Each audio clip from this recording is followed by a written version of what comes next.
Welcome to Talladega, where we try for the second day to get 500 miles of racing in. Weather prevented that yesterday. King Richard Petty's here. And this was just recently painted in the tri-oval grass.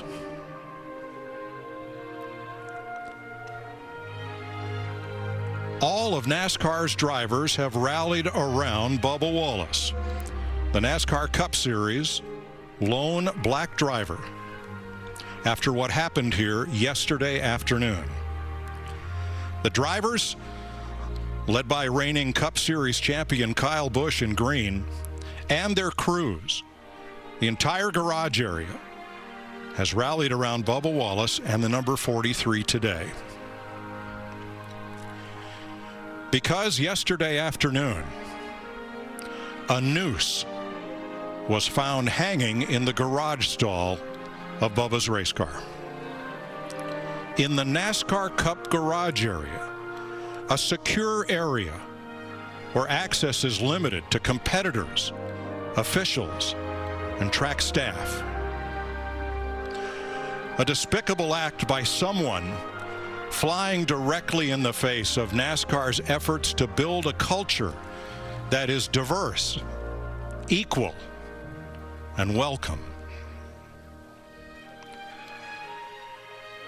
That's why Richard Petty is here today, and why Ryan Blaney, Bubba's friends, competitors, and on-track foes have closed ranks around him.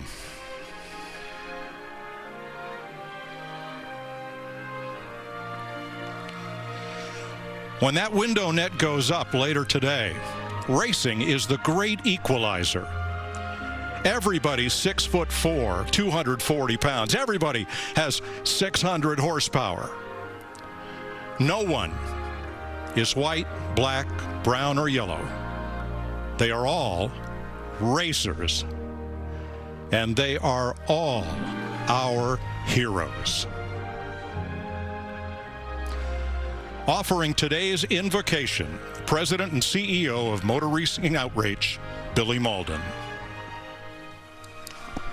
Let's pray. Gracious God, Heavenly Father, for our country and sport, help us to succeed in our efforts for change as we remain strong and committed. And Lord, may you guide us on the path towards unity and love. As we talk and work together for a better future for all, may we all be slow to wrath and quick to carefully listen. For our leaders, may together they seek wisdom and actions that will truly bring peace and hope to all. Be with our drivers, teams, officials, bless them with a safe day of racing. And as we stand together against racism, by your Holy Spirit, guide us to true liberty and justice for all. In your holy name I pray, amen. For the 12th straight Cup race here at Talladega, members of the 313th United States Army Band, citizen soldiers from nearby Birmingham, will perform our national anthem.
We're ready to go racing at the fastest track on earth, Talladega Superspeedway, on Fox.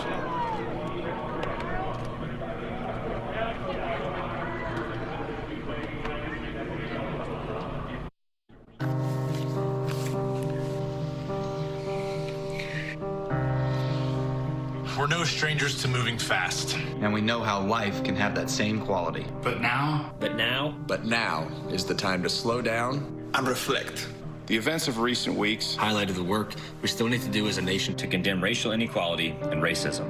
The deaths of George Floyd, Breonna Taylor, Ahmaud Arbery, and countless others in the Black community are heartbreaking. are heartbreaking and can no longer be ignored. The process begins with us listening and learning, because understanding the problem Is the first step in fixing it. We are committed to listening with empathy. and with an open heart to better educate ourselves. We will use this education to advocate for change in our nation, our communities, And most importantly, in our own homes. Even after the headlines go away. all of our voices, they make a difference. no matter how big or how small. It is all of our responsibility To no longer be silent. To no longer be silent. We just can't stay silent. We have a long road ahead of us. But let's commit to make that journey together. together. Our differences should not divide us. It is our love for all mankind. That will unite us. As we work together, To make real change. To make real change. As we work together to make real change.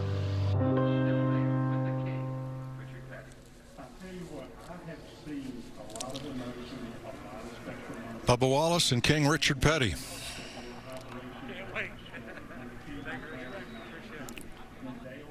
Ready to race in Talladega. Immediately following that national anthem, Jamie Little caught up with Jimmy Johnson. Well, last night we all heard the news regarding Bubba Wallace. And Jimmy, we all heard it together, the news. We just saw what you and this entire garage did in walking Bubba down. What kind of message are you sending to him and to everybody right now? As everybody knows, this is such a big family in the garage area, and the news really has disturbed us all. And of course, we want justice in a sense. We want to understand who and why and all of those things. But until those answers are answered, we want to stand with our friend, and we want to stand with Bubba. And that's what took place through last night, this morning, and then as this idea came together today. And it started within the drivers, and then as the crew members caught wind that we wanted to push Bubba's car down and stand with him during the national anthem, the teams wanted to get involved as well, and you saw the support. It's pretty amazing. Thank you, Jimmy, for Thank you. leading that effort. Thanks, Jamie. Mike Joy with Hall of Famer Jeff Gordon, and a very moving moment in pre-race, and one, Jeff, that I think tells us we still have much work to be done. We do, Mike. I feel like the sport has come so far in just the last few weeks. I think it's some of the finest moments the sport has really shown by standing strong for social equality, and I'm just furious. I'm saddened for what Bubba Wallace is having to endure and the pain that this is causing him and so many others. But I do know this, and we saw this. That was one of the most powerful, emotional moments I've ever had leading into a race. Is that this garage area is going to stand together and be strong and stronger than ever as that message continues to get sent. I want to talk about racing. I don't want to talk about race, but it will continue to be part of this conversation. And yes, we will have much to do. That is Denny Hamlin's car. Hamlin visited the National Civil Rights Museum in Memphis earlier this week. And his sponsor, FedEx, has given over their car to that cause for today's race. With today's command, we're going 250 miles away from Talladega, straight up.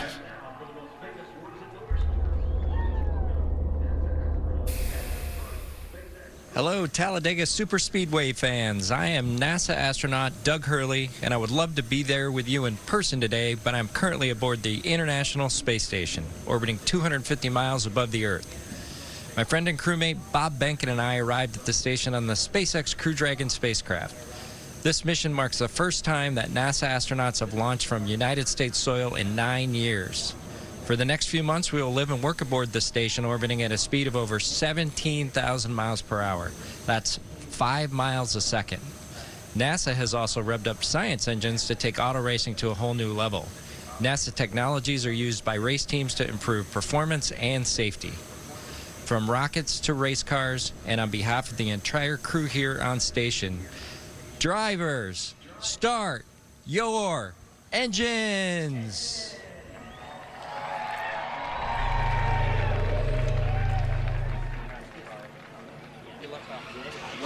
Astronaut Doug knows his NASCAR. His cousin is Stuart Haas, competition director Greg Zipadelli's wife, Nan's cousin.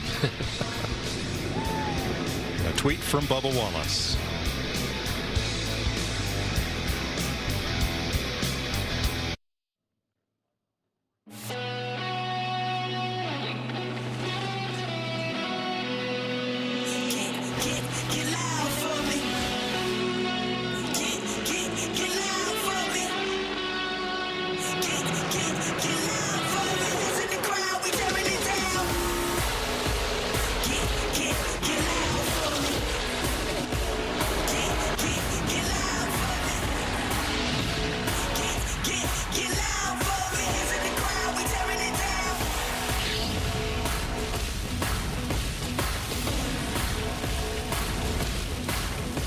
Talladega, the fastest speedway on earth. Drivers love it or dread coming here. It's the Geico 500 on Fox. Threatening skies to the west. So we're going to get right after it here. 89 degrees, feels like 100. Humidity is in the 80s as well. Partly cloudy. Is that what I tried to sell you yesterday? It was partly cloudy, partly raining? Hey, that optimism is working here today in Talladega.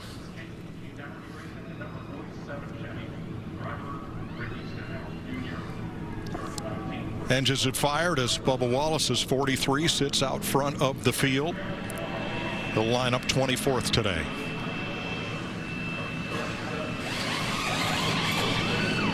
Quick check of the window net and driver comfort gear. And the 40-car field should be ready to roll off. 5,000 fans are here, and that's ticket-buying fans, not invitees, as we had last week at Homestead. So before the cars roll off here, let's go to pit road. Jamie Little.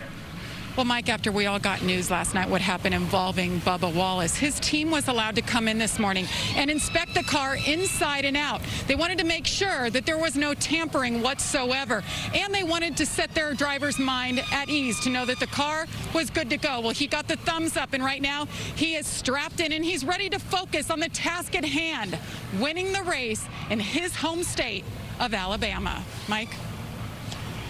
Thanks, Jamie.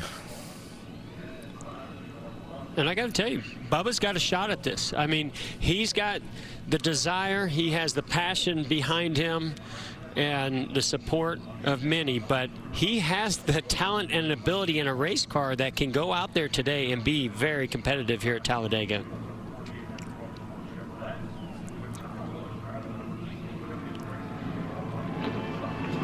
The official signals third time by for the green flag, and that will be a welcome sight.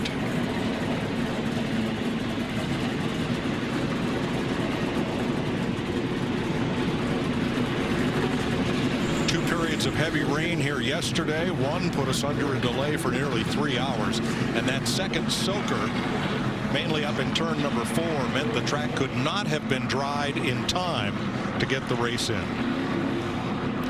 Great to see the king here, Richard Petty. 200 victories, 7 championships, the sport's all-time winner. At age 82, he has been away from the track during this coronavirus epidemic. At that age, you're in the high-risk category, whether you want to be or not. But Richard is here. Well, and Mike, most, if not all, the owners have been absent from the track through all this. So for Richard Petty to take that effort to come here and support his driver, I think that shows you how much that meant to him today. Very special indeed. Let's have a look at today's Geico starting grid. As Bubba Wallace blends in there at 24th position. The top 12 in points drew, and Joe Gibbs Racing drew the first 3 spots. Truex, Hamlin, and Busch. Jimmy Johnson drew spot number 4.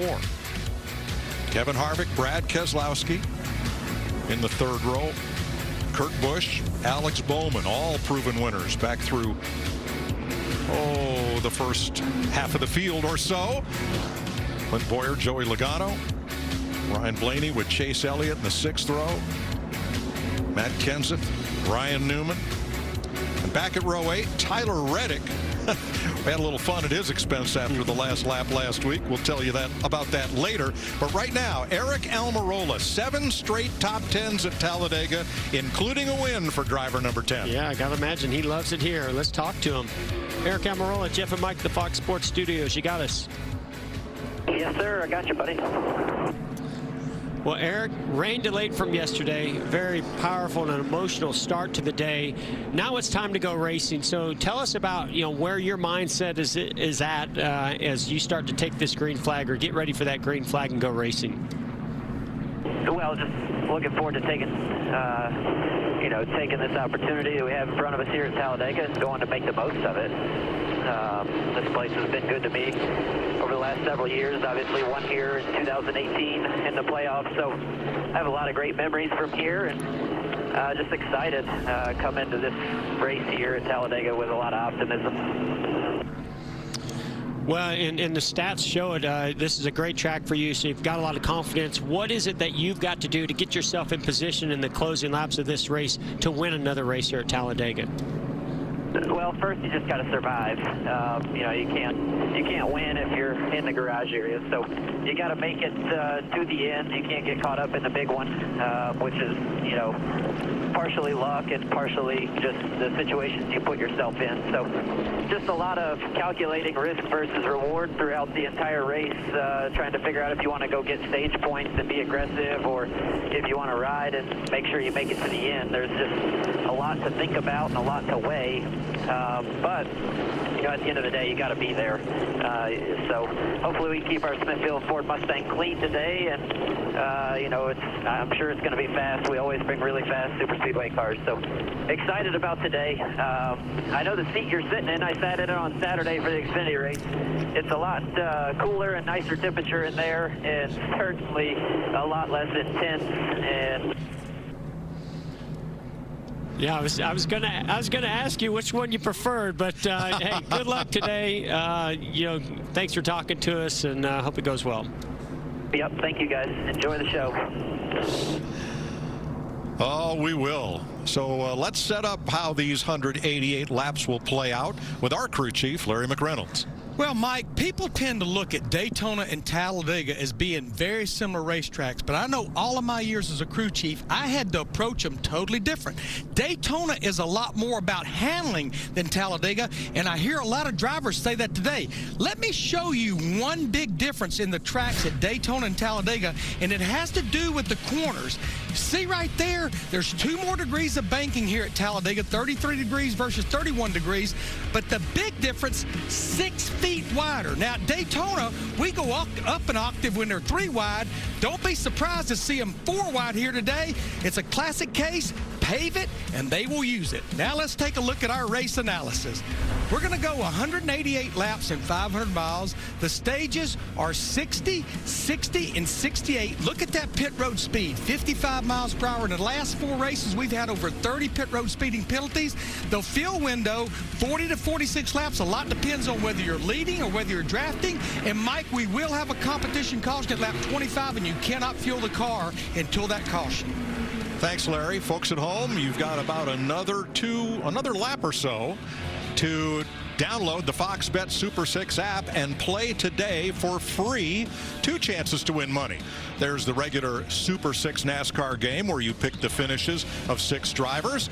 And Clint Boyer with a last lap pass last week screwed 3 people out of $90,000. Sorry, Clint. The jackpot rolls over, and now it's up to 100 grand. And there's an additional game with a guaranteed $1,000 in total prize money today. It's free to play. The Fox Bet Super 6 app. Sign up and play. You've got 2 laps left to do it. And now let's join Vince Welch on pit road. Well, Mike, Martin Truex Jr. has a Cup championship to his credit and 27 career wins on his resume, but he's never won here at Talladega. 0 for 30. In fact, 0 for 60 on the super speedways. So before he climbed in the car, I asked him, how does he break through and get that win today? And he said, I've tried it every which way I can. Conservative, aggressive. Today, I start from the pole. I hope to stay up front and hope they wreck behind me. It sounds so simple, but we all know Talladega, 40 cars of chaos. It's never that simple at Talladega. True that, Vince. Glad to have you with us today. 6 cars will drop to the rear, 3 for inspection issues.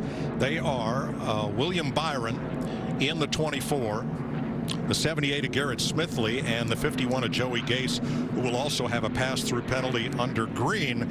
3 other cars that were already starting toward the back, unapproved adjustments. And Mike, I loved what we heard out of Eric Almirola when we were talking to him about risk versus reward.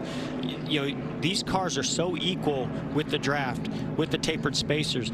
You have the ability to make passes, but how risky are you willing to you know, how much risk are you willing to take? Because we're going to see, I think, guys going to take advantage of some maybe being more conservative when we get the green flag and go 3 and 4 wide, because that could be an opportunity here early on. But boy, that is risky on the opening laps of this race. And remember, the signature facet of this super speedway, the start-finish line is not at the middle of the tri-oval. Here's a little pep talk for Bubba Wallace. Looking for them bow ties all day. Keep yourself in a good spot. You know I love you, man. We all do. Take care of yourself out there. Put us in a good spot. Get yourself a deep breath. Get your mind right. Let's go shut these haters up. Let's go to work.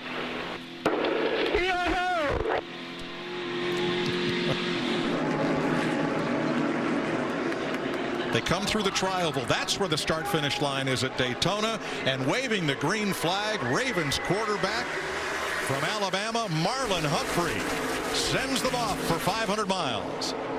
Majority out the back, just those 2 together up top. KB is on you. They're separated up top now. Wide open in front of Martin. Off of you by half. You're clear. You're clear.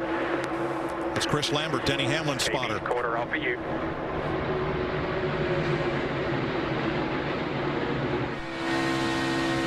I'm a little surprised we haven't seen somebody. I've seen some gaps and some holes there and some momentum and some big runs that maybe could have allowed somebody to go 3 wide. A little conservative in this opening lap. We'll see what happens on lap 2. Jimmy Johnson gave Mark Truex Jr. a nice big shove to get that lead, and he drops down in front of Denny Hamlin, and now it's Toyota top, or in the front 3.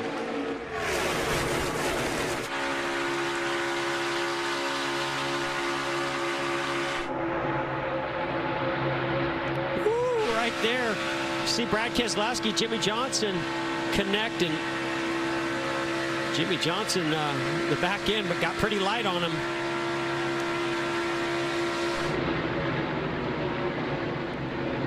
Johnson with a peek outside.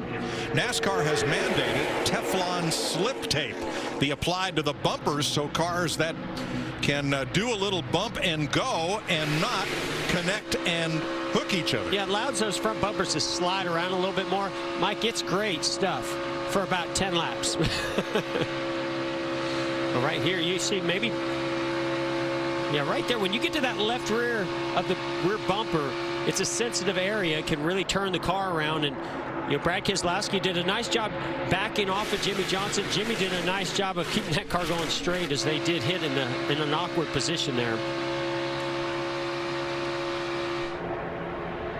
There's the 3 wide I talked about.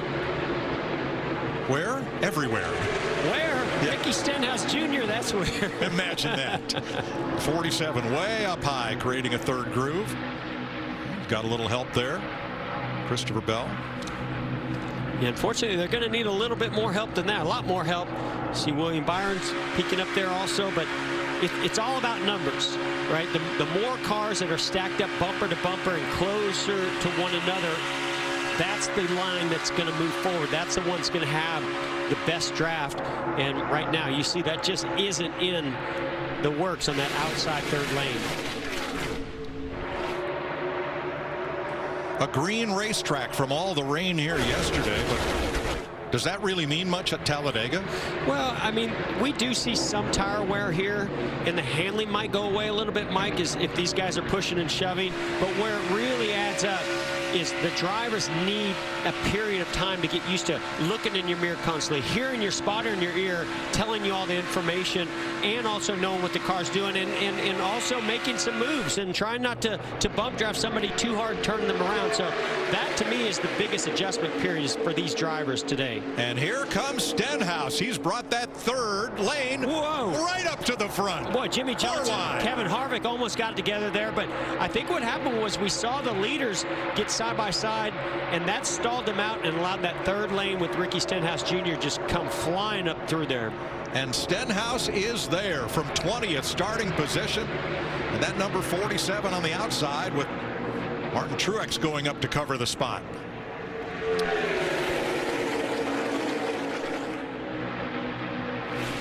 While all that's going on, you can see Denny Hamlin being pushed along there by his teammate Kyle Busch in that inside lane. And on the outside, fourth car in line now, William Byron in the 24 from 35th on the grid right up to the front of the pack. Yeah, issue for that 24 car going through inspection. Had to go start at the back of the field, but coming forward in a hurry. And this is why we say it doesn't matter where you start here. In 5 laps, you can be right up at the front, even if you start out back. Well, it can go the other way real quick. Oh, yes. And it does. Denny Hamlin. Last time we raced on one of NASCAR's 2 fastest super speedways, he won the Daytona 500 for the 3rd time.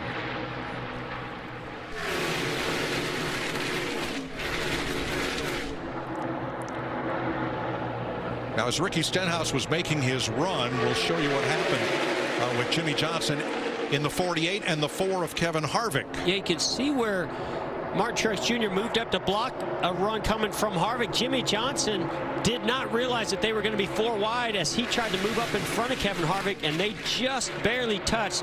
If that had been another couple of inches, Mike, that would have been a huge accident. Jeff, one thing that Harvick did right there in the 4 car, I was looking at it, he definitely came out of the throttle. He gave Jimmy Johnson a little bit of a break there.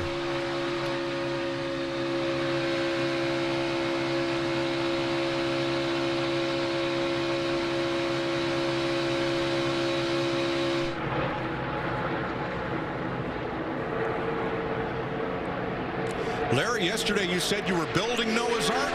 Well, here they come, 2 by 2. Yeah, it won't be long, though. They'll be 3 by 3 and 4 by 4. Vince.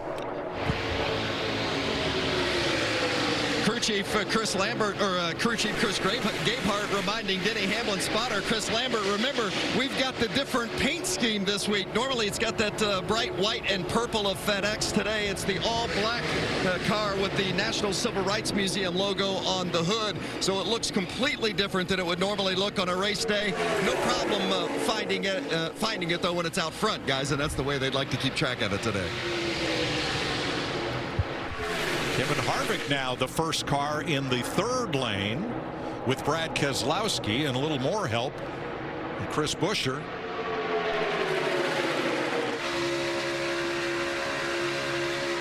And up front, Joey Logano wants the lead and gets it. Yeah, we saw the lap before. Denny Hamlin went up to block that big run coming from the 22 of Joey Logano. He kept the lead by being on the front bumper of that 22 for about a half a lap, but you could not hold Joey Logano back any further. He has a fast race car right now out as he's out front.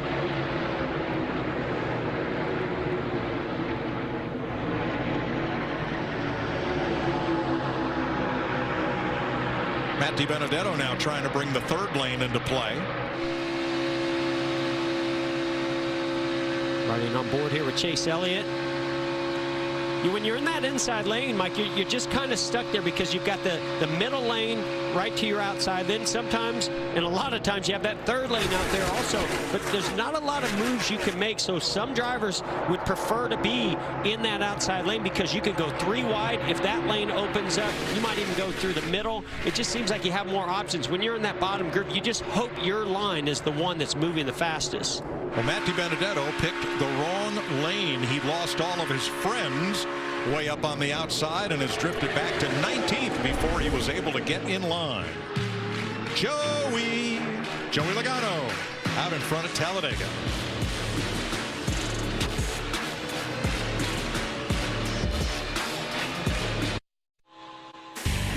The Geico 500 on Fox is sponsored by Toyota and by Geico. 15 minutes could save you 15% or more on car insurance.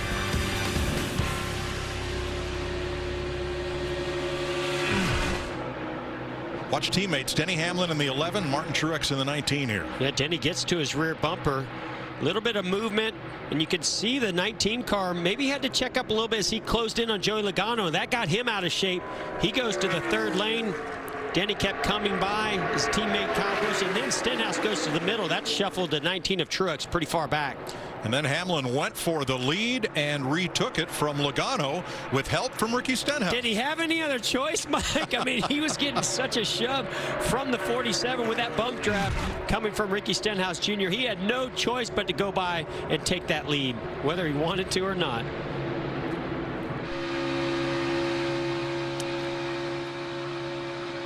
Chase Elliott back in 12th, talking handling. Just kind of feels wedged up, I would say.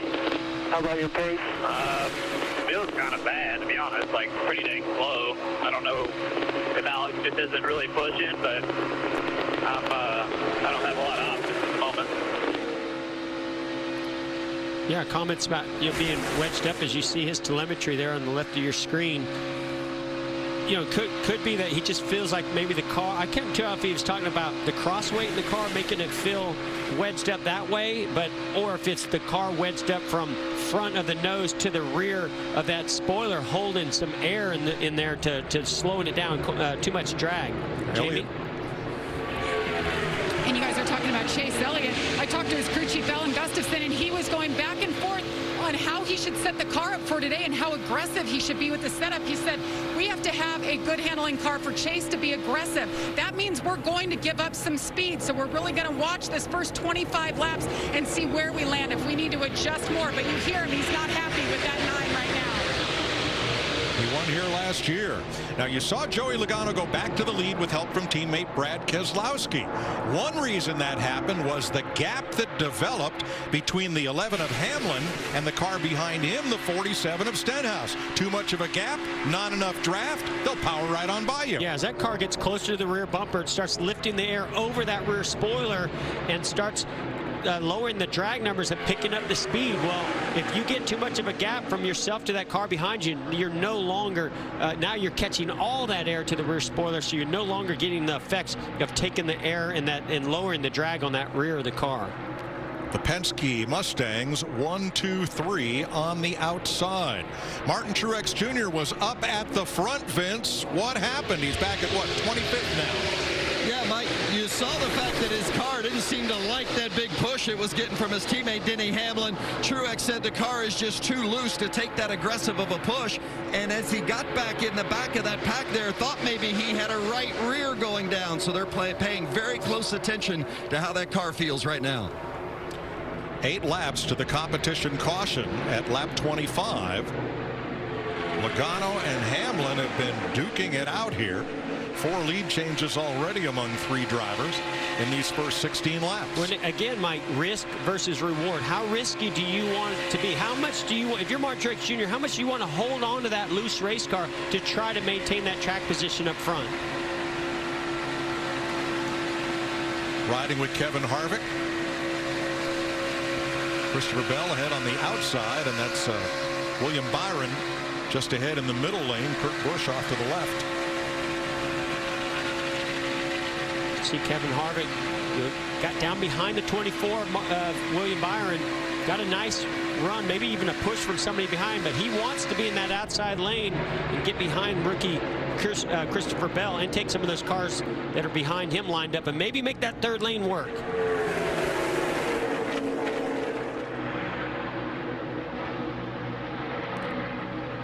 Denny Hamlin in front of Ricky Stenhouse and Kyle Busch. Coming around to complete 19 laps at Talladega. Competition caution is 6 away. The Geico 500 on Fox is sponsored by Ford. Built Ford proud. 21 laps complete at Talladega. Here's today's Ford Performance Track Facts. Ford has won 8 of the last 9 Cup races here at Talladega and led 70% of the laps in the last 4 races. Joey Logano's led 6 already today for the Blue Oval. Side by side now with Denny Hamlin for the lead. Yeah, every time I think somebody's going to take command of this race, Mike, you see Joey Logano gets that big shove, and he's out there leading. Denny Hamlin gets a shove from the 47, Ricky Stenhouse Jr., and then he takes the lead. These guys really want to be leading when this competition caution comes out.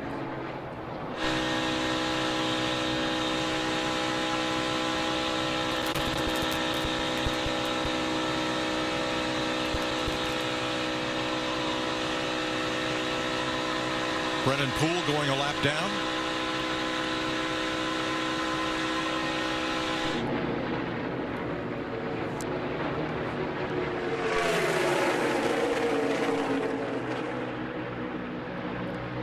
So Ricky Stenhouse is the second car on the inside. He's made a lot of noise in these early laps, Jamie.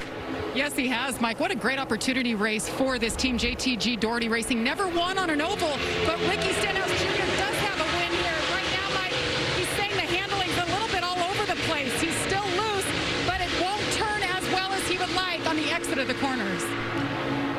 Well, in a lap or two, they'll get a chance to fix that under the competition caution. Larry? Yeah, I think we will see a lot of different strategies, Mike.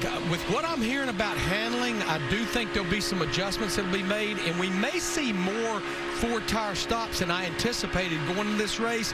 I think everybody will at least change 2 tires, but we may see a lot of 4-tire stops just because of the way these things are driving, and I think a lot has contributed to no practice whatsoever. And I think, as Jamie Little reported about Alan Gustafson on Chase Elliott's car, walking that balance between drag, straightaway speed, and handling. Yeah, Larry, right? That's a point where you ask your driver, you say, well, what do you want more of? Do you want it to handle better, or do you want more speed? Because I can only give you one of them. They always told me they wanted both, though. Well, of course. Working lap 25. Once the field cycles through, they'll wave the competition yellow. There are your 3 drivers that have swapped the lead back and forth 6 times already. And keep an eye on Stenhouse. In 13 starts here, he has the 2nd best average finish ever.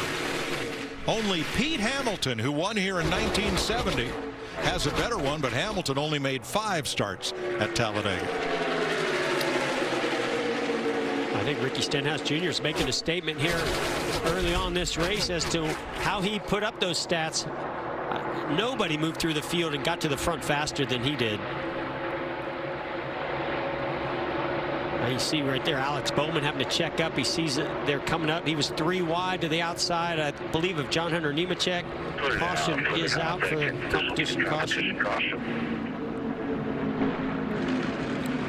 So of the 25 laps, Denny Hamlin led 12 and Martin Truex 4. That's 16 for Toyota, who had only led a total of 41 laps here in the last 4 races.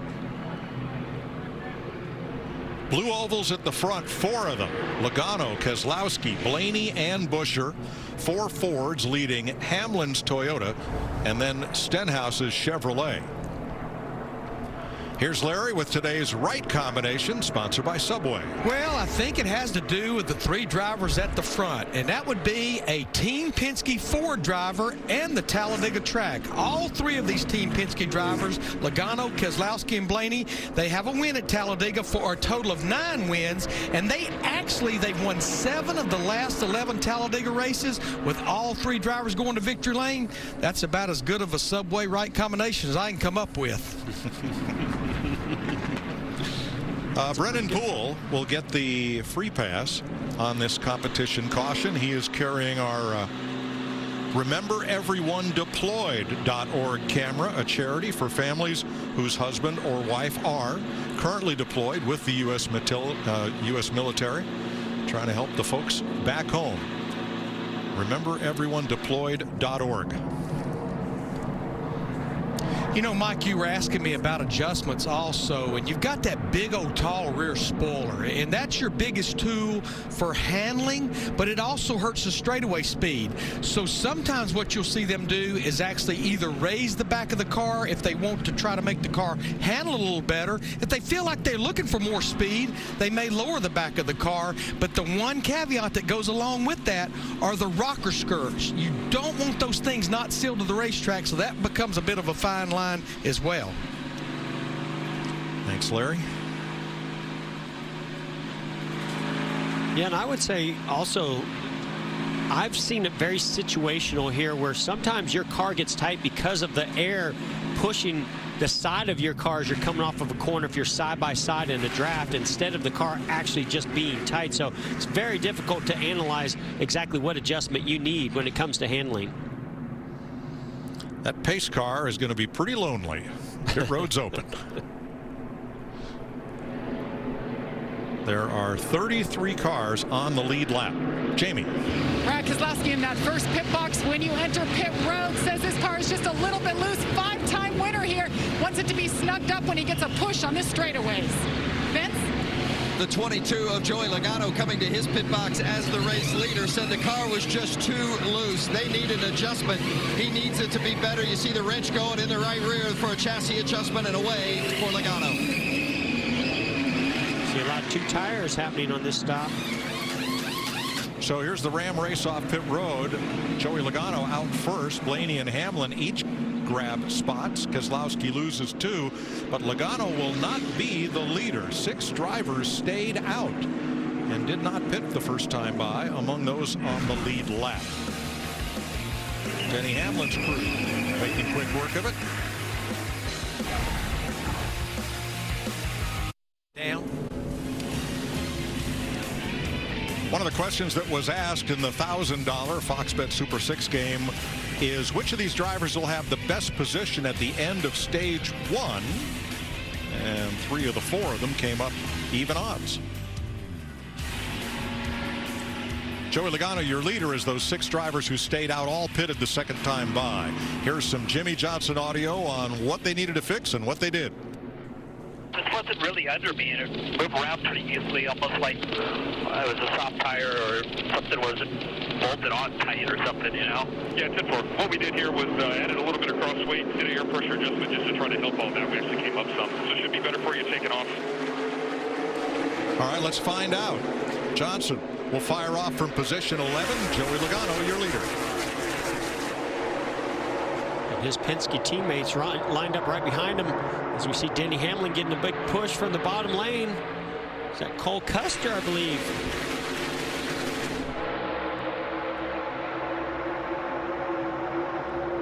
Oh, the Penske Express is coupled together and leaving the station. Denny Hamlin not wanting to get left behind, jumps into that small gap behind the 2-car Brad Keselowski. These guys going up to the top lane here. Stenhouse right with him, then Austin Dillon, then Jimmy Johnson. See Chase Elliott stuck there in the middle. Ty Dillon maybe going to give him a little bit of help as Kurt Busch also stuck in the middle. Big run here for Chase Elliott. Yeah, you saw Bubba Wallace right there. Had to check up big behind the 8 of Tyler Reddick. Eric Almirola way to the bottom. Moving on, Eric Jones as well. And Ty Dillon in the 13.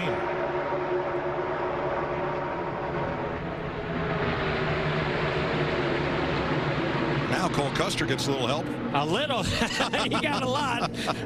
The 18 of Kyle Busch was locked on to Cole Custer's bumper there. And that's what it takes. You saw Cole Custer went up just bare. Ooh, the 47 of Stenhouse Jr. gets really loose as Logano gets to the rear bumper. And now he's shuffled out to that outside. But yeah, I was just about to say, Mike, where the 41 of Custer got that big push from the 18. As he got to the rear bumper of Stenhouse, it just pushed him out there almost by himself. He saw the run coming from those Fords on that top lane. He went up there to block that, but the car got extremely loose. Ricky Stenhouse had the lead for about as long as it takes to say Ricky Stenhouse has the lead, and he is now back to 20th after that. Well, we saw him come from the back the start of this race. I'm pretty sure we'll see him back up there shortly. Oh, yeah, here he comes, right up against Kurt Busch, into the corner, way up on the top side. That red, blue, and white car, pretty easy to spot for Stenhouse. And Mike and Jeff, one thing that also happened to Stenhouse in the 47, when he jumped up that fast, the car actually bottomed out as well. We saw sparks fly out from under it. Yeah, there is I don't even call it a bump. There's a huge dip at the high side of turn 4 here at Talladega. That may have been what upset and bottomed out that car. Especially when you're going up the banking like that, put all the wheel into it to try to keep it in front of the 22 of Logano. That might have even put a little bit more load in those right sides to bottom out. Again, here comes Kyle Busch locking bumpers with the 41 of Custer. Now he's going to go to the outside of him. Trying to get up with Jimmy Johnson, but Johnson drops low. Boy, that was a huge run by Jimmy Johnson. Left Alex Bowman up on the high side with Christopher Bell. Bowman in the 88. Well, we saw the reverse of this with Christopher Bell and the 47 of Ricky Stenhouse Jr. Christopher Bell was able to follow Ricky Stenhouse Jr. up through the field on that outside lane. Now Christopher Bell is going to help pull him along. Austin Dillon now leading the outside lane. New proud papa. Son Ace, a week old. And Denny Hamlin side drafts Joey Logano, trying to retake the lead, but neither one has much help. Here comes Kyle. Kyle Busch up to help Denny Hamlin. William Byron jumps out. Kyle covers. And here comes Logano back on the bottom with his Penske Ford teammates. Vince? Keep an eye on the 22, Mike, because Logano just told his team a moment ago that he feels like he's got a vibration, and he said it is very uncomfortable. They told him get to the top and come to pit lane if you have to, but you got plenty of help with your teammates behind you. They're monitoring that vibration to see if it gets worse. The team on pit road are ready to go.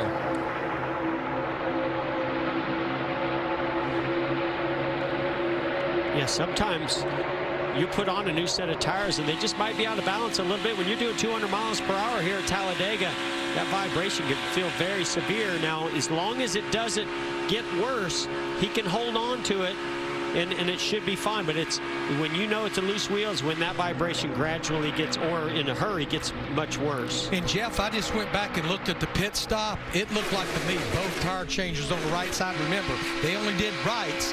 They definitely hit all the lug nuts. They actually were waiting a little bit on fuel right there. And that's exactly what you do as a crew chief. You immediately check with your tire changers, check the video. Those guys are carrying cameras. They can replay that video and see, did that wheel seat up against the hub? Did those lug nuts get tightened all the way?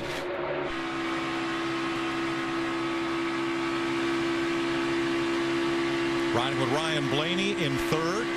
The Ford Performance camera showing his teammate Joey Logano out front, and Kyle Busch trying to bring that outside lane to the front.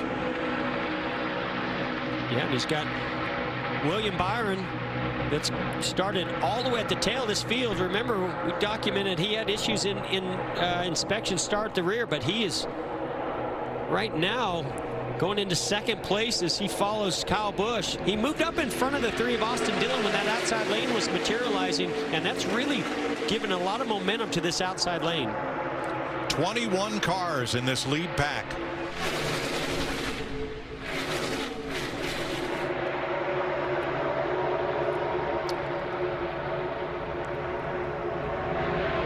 Larry McReynolds talked the opening of our show about how wide this racetrack is, how it offers up 3-4 wide very easily.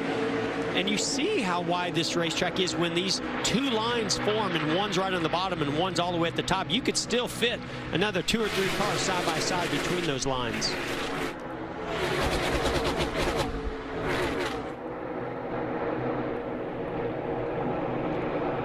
Now that longer route around the top starting to lose out to that shorter line that's materialized on the bottom.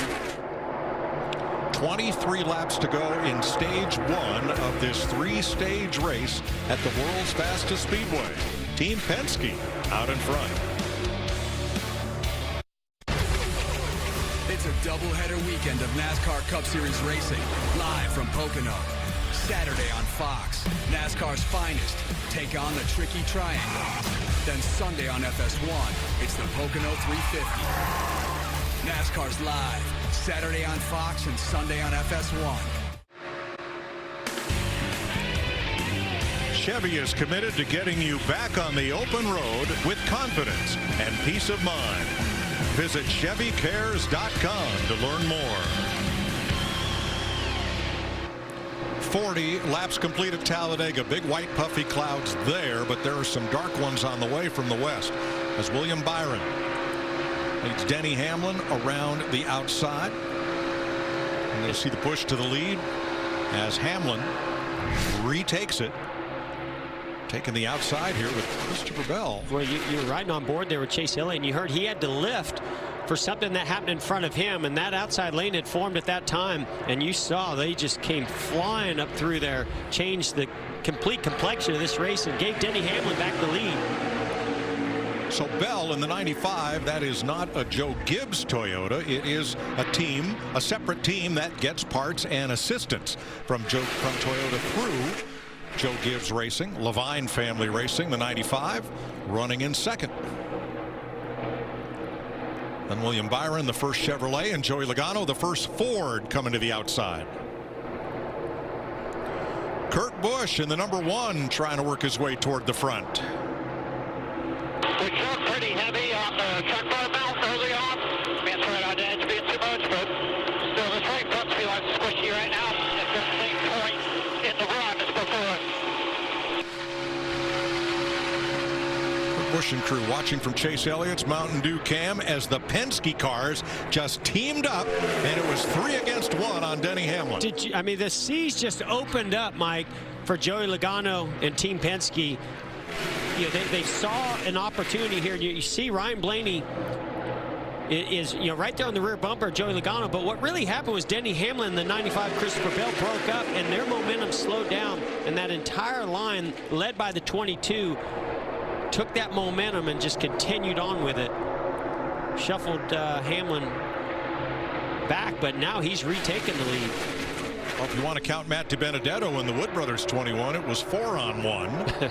But that's just practice for later, Mike. 4-on-1. Hamlin has some big basketball buddies. He's back to the lead, like MJ. And look at Stenhouse right in the midst of everything. We knew it wouldn't take long for him to get back up there.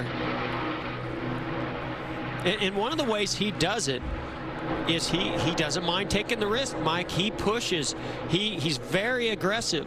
You know, he shifts lanes. He does a lot of things that are very aggressive, but they do work and help him move up through the field. But there are times also where it can work against you. Now this time Joey Logano got away from Blaney and Keselowski, and it's DiBenedetto to the front with Logano. And Stenhouse coming up the inside to cover. Joey Logano's going back to pick up his teammate Ryan Blaney. Here comes Stenhouse. I love it. Ricky, take no prisoners, Stenhouse. Friends? I don't have any friends at the front. I don't need any friends, right? Well, he's got Chase Elliott behind him. That's another bow tie. 2 of those Camaros, if they can link up, they might get to the front. Ty Dillon, nice run to the outside. Does he have enough help? He's going to get to the quarter panel. Ryan Blaney go to 3rd position. Oh, he's got a little help from Alex Bowman in the 88 behind him. Oh, you'll get some drafting help now from Hamlin as Hamlin's in that upper lane. Whoa, Ty Dillon almost thought about going 3 wide on Denny Hamlin. 15 to go in stage 1 at Talladega. You won't miss a minute. We're going to take you Fox side by side. What's going on? Let me help. Here we go. There, it's up there. Oh, boy. Hey, Josh. Wrinkles send the wrong message. Help prevent them before they start with Downy Wrinkle Guard. Hey, bud. Hey, Papa. So you won't get caught with wrinkles again. I am the one, back with a full-throttled roar. I am the intersection of chaos, karma, love, legacy, family, and flag. I am the place where we can be as one, united from the four corners of our beloved sport, back with one thunderous return. I am ready for you, if you are ready for me. I am NASCAR. Here's a crust too thick and cheesy not to eat in reverse. Keep it coming, buddy. That's right. Back it up. The one and only original stuffed crust. Only from Pizza Hut. Just $11.99. No one out-pizzas the Hut. Friday Night SmackDown is all new. You gotta be kidding me! All the action. And here we go! All new Friday Night SmackDown. Sponsored by Progressive at 8 Eastern on Fox. I am a party, and everyone's invited, and I am going to keep going until someone drinks some champagne. I am the NASCAR Gander RV and Outdoors Truck Series.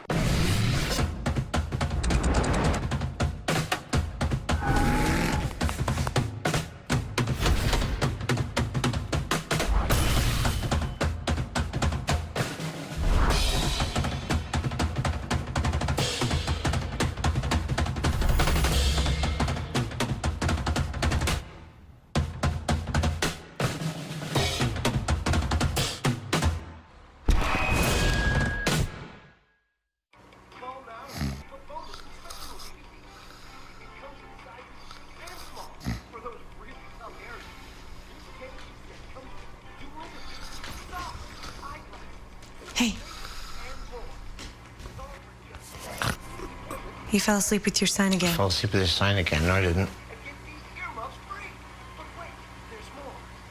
Okay. Switch to Progressive and you can save hundreds. You know, like the sign says. On the track at Talladega, cars pushing a 200-mile-an-hour wall of wind in the infield, and outside the track it's a stiff breeze as well, and dark clouds over turn number 1. Watch the 88 of Alex Bowman up high. We talk about that left rear corner of the rear bumper being very sensitive. Denny Hamlin gets to that part of the rear bumper on the 88 of Alex Bowman. We always think these cars are stuck to the racetrack, Mike, until you see a moment like that. Joey Logano, he's won 3 of the last 9 races here, and it's his 8th straight race led in 2020, tying the longest streak of his career. How come every time we go to this rear bumper shot on Ryan Blaney, all we see is the 2 of Keselowski pounding into his rear bumper? Denny Hamlin up in that 3rd lane. And Tyler Reddick has received a bunch of jokes this week after what happened at Homestead. Jeff and I talked after the race, and it was odd that Reddick's last lap was 2.5 seconds slower than Ryan Blaney's. They finished 3rd and 4th, and Blaney asked him afterwards, "What happened? I looked up in the mirror with 1 to go, and you were gone." He thought the race was over. He got a little confused over what he was hearing from his spotter, and he thought he was done. It was the white flag lap. Yeah, I thought his crew chief was going to have a heart attack. Actually, there's another one of those bump drafts coming from the 2 of Brad Keselowski. But what a great season Tyler Reddick in his rookie season is having, showing a lot of poise and patience and speed. Here he is leading the middle lane. Yeah, he took a lot of good-natured ribbing over that one, but it did not cost him a spot. He still finished. Well, he had a nice gap back to the 4th position or 5th position. 200 miles per hour going into turn 3.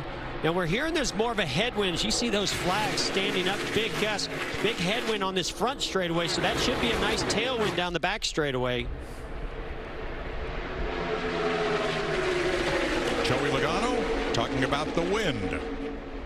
I think we gotta get to the wall to block the wind. That headwind is ridiculous down the front stretch. It's killing the bottom. actually from here. And you saw on our speed, it was about 7 miles per hour slower down down that front straightaway into that headwind as the back straightaway. They were 200 miles per hour in the back straightaway, only 192, 193 on the front. And all that wind is being caused by the storm system that's advancing on Talladega from the southwest. 197 here, 193. Mid-corner. And you can see right there, Mike, immediately they drop down 188, 189 off of turn 4. Now let's watch that speed all the way down the front straightaway. Remember, they are side by side. So 192, maybe 193, a little bit further back. Joey Logano against Tyler Reddick. Now let's won the Xfinity race here last year. Yeah, let's watch the speed now that they go into that tailwind down the back straightaway. Already a couple mile per hour faster off the corner. And look at them increased as they get to turn 3.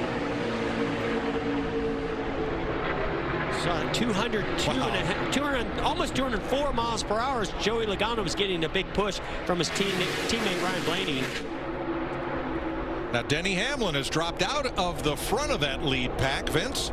Yeah, he's led much of this day today, but he has dropped back, and as you indicated, and a little bit of a problem too off of turn 2. He got into the wall a little bit, so he had to gather it back up. But as we're coming to the end of this stage, just 6 to go, Hamlin hoping that he doesn't have too much damage. Yeah, you could see the right rear on that 11 car with that scuff where he had brushed the wall. He's slowing down even more. Probably feels like he is going to need to come to pit road, or he's going to have to just slow down enough, but try not to go a lap down. Is the right front down on that car? Yes, the right sides are down on the 11. He's dropped back to 23rd. Yeah, so he already, I think, had an issue. This is when the tire goes down. So he had already hit the wall or scuffed the wall there. That's all it took. Right front tire is down. So Hamlin will make a stop under green. Hopefully no further damage beyond the tire. As Tyler Reddick puts his Richard Childress Racing Chevrolet out front. Boy, we've seen a lot of laps at Talladega when either an RCR Chevy, number 3 or number 8, say from DEI, has been out front here with an Earnhardt aboard. Today it's Reddick's turn.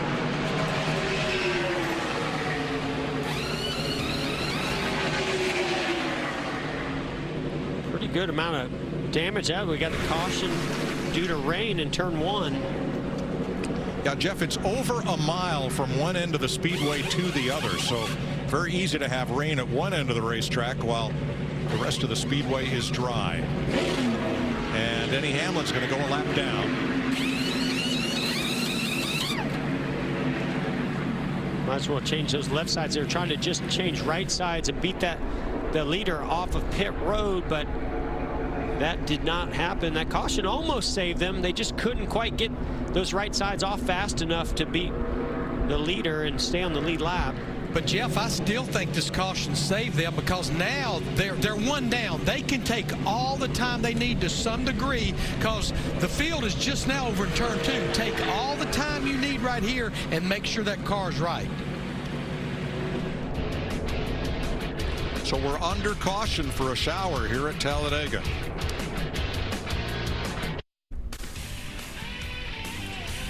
Here's today's Chevy driver profile. Tyler Reddick, double Xfinity Series champion for 2 different teams, and the spring race winner here last year in the Xfinity Series. Finished a career best 4th at Homestead, Miami last week. And if they run this out under caution, it'll be his first stage win in the Cup Series in this rookie season. I'm afraid this shower has turned into a super soaker. As rain comes up from the southwest today, they'll bring the cars down pit road.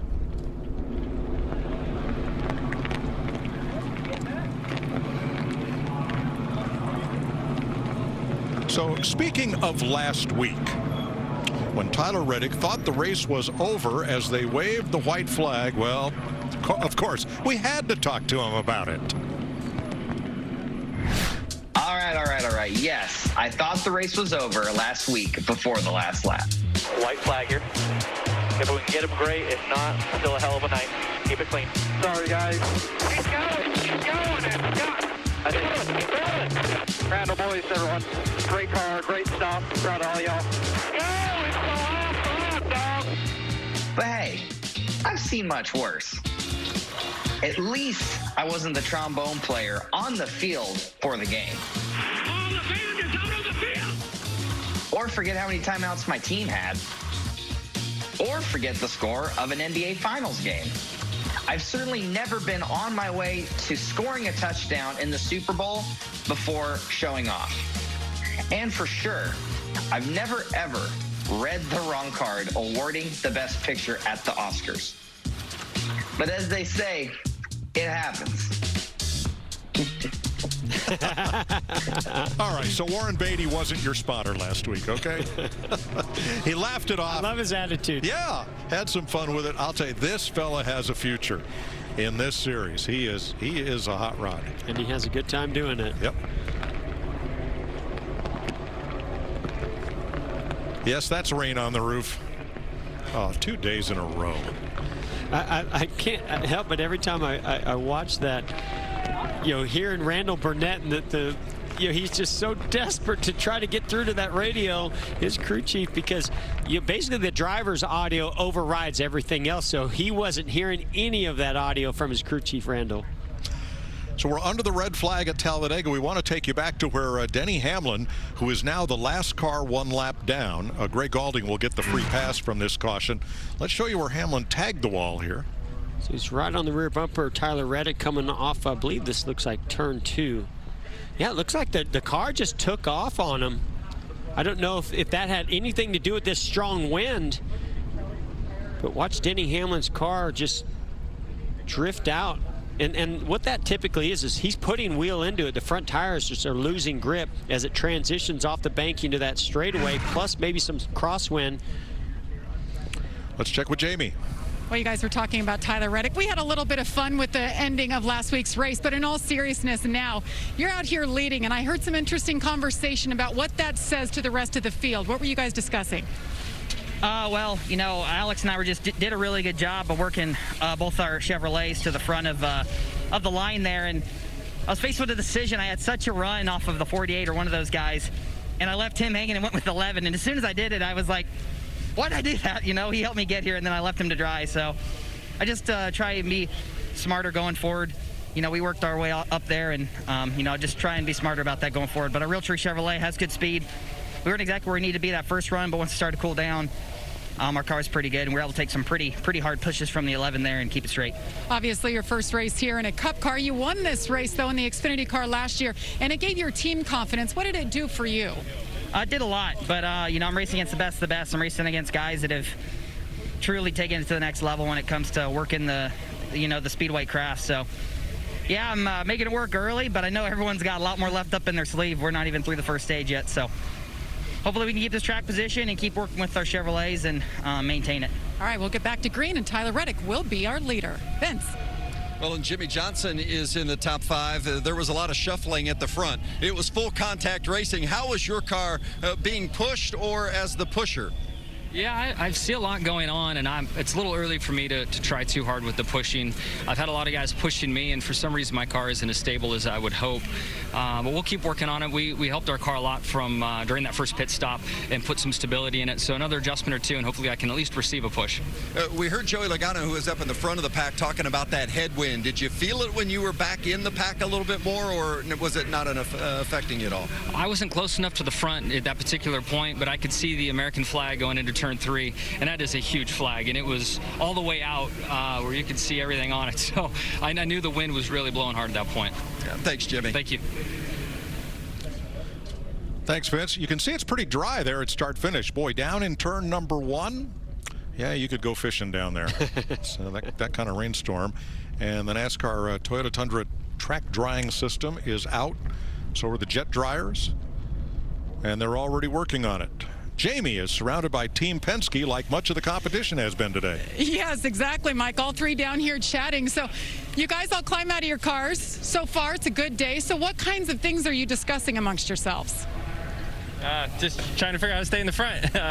It's pretty obvious, the three of us together, and even before with putting the 21 there, put these Fords out front. So we got some good speed, but the Chevys lined up there at the end and started getting the top rolling too. So it's interesting just to see how this all develops. I think everyone has figured out the rules package a little bit and how their runs are working, and it's not that different, to be honest with you, but it's just interesting to see what cars are working good and which ones aren't, but I think the Team Penske Mustangs are running really well right now.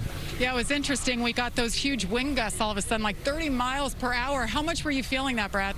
Yeah, definitely. I mean, when you're in the pack and you get a big wind gust and, everybody's inches away from each other and, you feel like you're in a boat and it just moves over and, thankfully we've got a really great handling Dent Wizard Ford, so I was able to stay tight to my teammates and kind of keep us hurdled there for a little while. And but yeah, these other guys were pretty strong too. But the wind, Jamie, it's a heck of a ride out there, that's for sure. How about you, Ryan? How would you discuss or describe your car so far? What they said. No, I think we got all four of us, our three cars and the Wood Brothers car lined up there on the bottom, and I thought we were strong, and we just got broken up a little bit there, like the last lap or second to last lap before it started raining. So I thought our cars can push pretty decent and lead all right, and just a matter of sticking together and kind of trying to stay with that game plan. But pretty decent Menard Sylvania Ford Mustang right now. Just got to keep it up. Before you guys climbed in your car, it was a pretty special moment, and all of you guys were involved. Brad, you had your American flag down there. But Ryan, you're the closest to Bubba, I think, of all these drivers. What did that moment mean to you and to him? You had words with him. Well, I think all the support he's gotten, especially last night and today, and the past 3 weeks, from everyone in the industry, it's definitely, been great, and he really appreciates that. And, yesterday, what happened was absolutely disgusting, and I was very, very mad about it. Everyone was. But I thought today, with everyone showing their support, not only drivers, crew members, teams, the fans were really awesome in showing their support, too, of Bubba, and everybody who's been oppressed. So, I'm always going to stand behind him 100% of the way, and, that's kind of my deal. But, definitely a rough deal, but I think he's handling it really good and is a great leader for what we do. Well said. Thank you, guys. Thank you, Jamie. The fans' voices are being heard as well, both in the grandstand and on social media. We're under the red flag at Talladega. Tyler Reddick leading.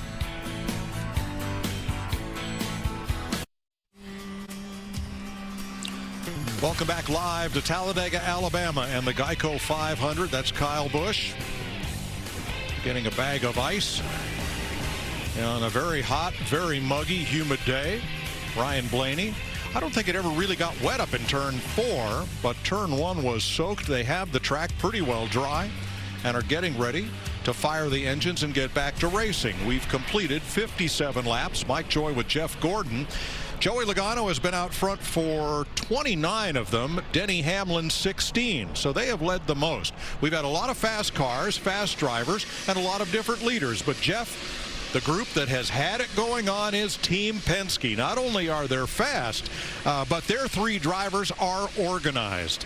Yeah, they are, Mike, and that's what it takes. When you're going to draft at a place like Talladega, we've actually seen some instability in some of these cars, so even some of the teammates that are working together, we're seeing a lot of movement in those cars, so it's getting exciting out there, especially as we close down the end of these stages, we get closer to the end of this race. That's only going to heat up. But yeah, when you're working together with a drafting partner and that comes from a teammate, all they're going to have to worry about is how are they going to settle it amongst themselves later in this race. Right now, you have to have that drafting partner to make those big runs, but those big runs are coming. There's your race leader, Tyler Reddick, the rookie and last year's Xfinity Series champion, driving for Richard Childress. Right now, 57 laps complete. The magic number is 94. Not because that's Bill Elliott's former car number. That is half the total race distance. And we'll finish off this 60-lap stage 1 under caution. then go green, and should we make it to lap 94, everything after that is a bonus. The race will be official today. If we don't get to lap 94, well, try again tomorrow. As you have a look at the running order, there's your top 20. And Greg Galding is the free pass car under this caution for rain, so he'll get back up onto the lead lap. So more than 30 lead lap cars ready to go. Yeah, and that's going to leave Denny Hamlin a lap down, as he had a flat right front tire right before this red flag came out. And there is Mr. Excitement. I think today, from what we've seen over past months, sorry, Jimmy Spencer, you're going to have to pass that title on. Ricky Stenhouse has put that car anywhere he wanted, anywhere it would go, anywhere it would fit, and everybody else let him, and he raced his way from the back to the front. Yeah, Mike, he has a lot of confidence on these super speedways. He has a fast race car, JTG Doherty, and he has been aggressive, and that has been working so far so good for Ricky Stenhouse Jr.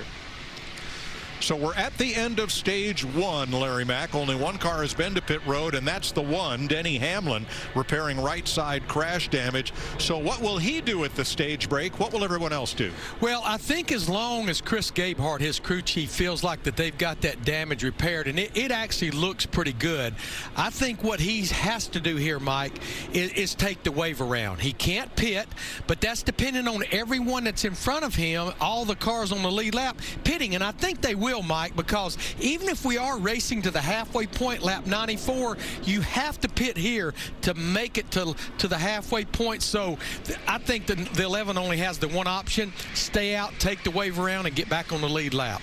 Thanks, Larry. Matt DiBenedetto in that Wood Brothers car that has the alliance with Team Penske. He got a chance to work with the three Penske drivers as well over the last few green flag laps here before the rain came over turn number 1 from the southwest. And Mike, the biggest thing is a crew chief, I just don't know how much more I can take. Everything's been thrown at him. Let's check with Jamie Little.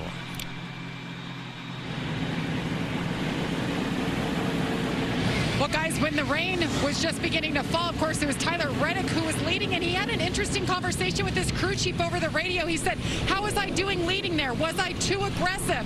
They said, nope, you were perfect. We just sent a message to the rest of the field. We have speed, and that should pay off later in the race. Very important when you have that yellow stripe on the bumper there, Vince. Well, and before the rain, we talked about Joey Logano having a vibration. I just talked with crew chief Paul Wolf a moment ago. He said he thinks it's a tire that's out of balance because the vibration did not change, but it has definitely been persistent and consistent. So they're looking forward to the opportunity to come in and get fresh tires on that car, because it has been an uncomfortable ride for Joey Logano. And I'm sure, Vince, under red, the crew had a chance to get a very up-close look at that car as they covered it up to make sure it looked like the lug nuts were, in NASCAR's terminology, safe and secure. Clint Boyer ready to resume here in 24th place. Nice looking car there. Stuart Haas and Clint Boyer's cars. All the Stuart Haas cars, maybe not all of them, but a couple of them lined up nose to tail with Eric Almirola. Harvick a couple more rows back. And there's the Hunt Brothers Pizza Cam on Kevin Harvick's car. Playing the end game here, Mike, right now with Stuart Haas Racing. You know, they know this race can unfold a lot of different ways. They saw a lot of aggressive drafting and bump drafting going on, and that maybe being more towards the back is the safer route. Well, playing the end game, Jeff, but when will the end come? Mother Nature may dictate that. Jamie? That's exactly right. And Jeff, what you're saying is exactly what that team just told me about Kevin Harvick. They came in and pitted a lap later. They said things were getting a little crazy, so we were just going to ride. Let's drop to the back. Let's watch it all sort out. So Kevin Harvick was riding by himself. So was Matt Kenseth. So they were watching things unfold. And guys, I saw Rodney Childers. He didn't think there was a chance we were going back racing here. So very happy right now, hopefully to make up some of their luck here and get to the front. All right, you saw Rodney. There's a look at Matt Kenseth. Camaro for Chip Ganassi Racing. 34 cars will restart on the lead lap when we go back to green. And you saw that shot there of the nose and that side angle of the nose of the Chevy Camaro. You know, we've heard a lot of drivers talk about trying to get these front bumpers to line up and which manufacturer lines up the best. And, well, we saw Chevrolets lining up and coming to the front with Tyler Reddick, followed by Alex Bowman. Jimmy Johnson was back there, too. So that's, I think, going to play a big factor in how this race plays out. So the yellow flag is now out. The red flag has been lifted after just under an hour delay for rain in turn 1. Again, it's more than a mile from one end of this track to the other, so very easy to have rain in one area and not at the opposite end of the speedway.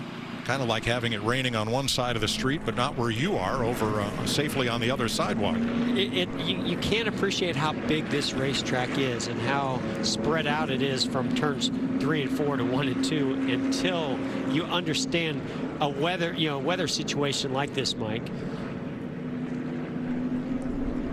So 2 to go in the stage, and this will be the end of stage 1 at 60 laps. Now, talking about how big is Talladega, Larry knows. Well, Mike, it's amazing. We're going to go 188 laps in 500 miles. And the start-finish line here, it's not in the middle of the tri-oval like it would be at Daytona or other tracks. It's all the way out of the tri-oval, headed down toward turn 1. And that distance is a little over 4 football fields. But how many times have we seen that been a difference maker? We saw it in 1981 when rookie Ron Bouchard beat Terry Labonte and Darrell Waltrip. We saw it in 2009. Brad Keselowski, Carl Edwards, 2010 with Harvick and McMurray, and when we were here in the fall with Ryan Blaney and Ryan Newman. You never think that little bit of distance would make a big difference, but we've seen it many, many times. Yeah, Larry, when you're in the banking, the high bank of the corner, and I think of Daytona as you go through 3 and 4 coming around to the start-finish line, you can protect your line a lot better by running that lower line or protect against a big run coming. But here at Talladega, when you come in the straightaway and you go through the tri-oval, there's no protecting that run that's coming from behind you. There's just too much real estate. You can't block them all, right? Chase Elliott running number 9 in the 9th position in this summer. Mountain Dew kicks off the Dew United States campaign, where fans can collect limited edition bottles from all 50 states.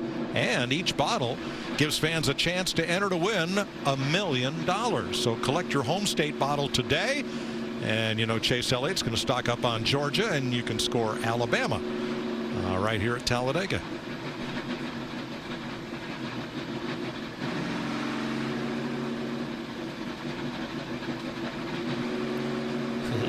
Brings back some memories there, Mike, riding on board here with Chase Elliott, and that drive line shake that you get. You know, sometimes the engine gets in this weird kind of neutral zone, and it starts jerking the car back and forth. A lot of different harmonics going on there. So track is dry. We're under caution to complete lap 60. That will be the final lap of stage 1. And Tyler Reddick's going to get his first ever stage win in the Cup Series, paying 10 points and a championship point that he will carry all the way through to the next to last race of the season before the final 4 square off for the championship. But points are awarded to positions 1 through 10. Brad Keselowski has had an eye on those big dark clouds. What's the radar looking here, Jeremy? It's looking a little bit better. Like it's trying to die off. This next wave is weakening for sure. There's another band that's like 100 miles away that looks pretty stout, but I think if this next band dies enough to where we can keep going, we'll at least get to halfway, if not all the way. And to your question, Jeff, you're playing the end game, but when is the end? Yeah, and it is nice when you look at the radar that some of that heavier rain cloud, or what was on the radar, is breaking up slightly. To Jeremy Boland's point there, that it looked like almost a definite rain that could take out the track or wash out the track again was on its way there, but as it's getting closer, it's breaking up. So the weather's changing and evolving every minute. So our Fox cameraman back up in position. Steve Sajak up there next to what would be our announce booth, bringing you the pictures here from the entrance to pit road. This should be the green and white checkered flag signifying the end of stage 1 when they make it back down past the pit exit and to the start-finish line here.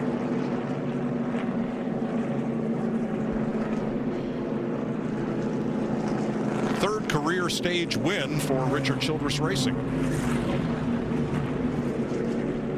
And driver Tyler Reddick. Well, that's going to be a nice confidence booster, not just for Tyler Reddick, for those drivers behind him that are looking at that rear bumper and that yellow rookie stripe, knowing that, you know, what he's done in the Xfinity Series and then what he's done here today, as well as at Daytona, showing to these other drivers, hey, you can trust me. You know, I can be your partner, I can be your friend, and I can lead the field.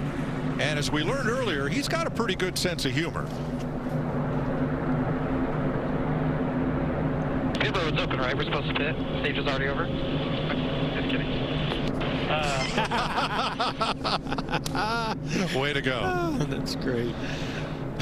Reddick came in here 17th, minus 2 points to making it into the playoffs that take the top 16.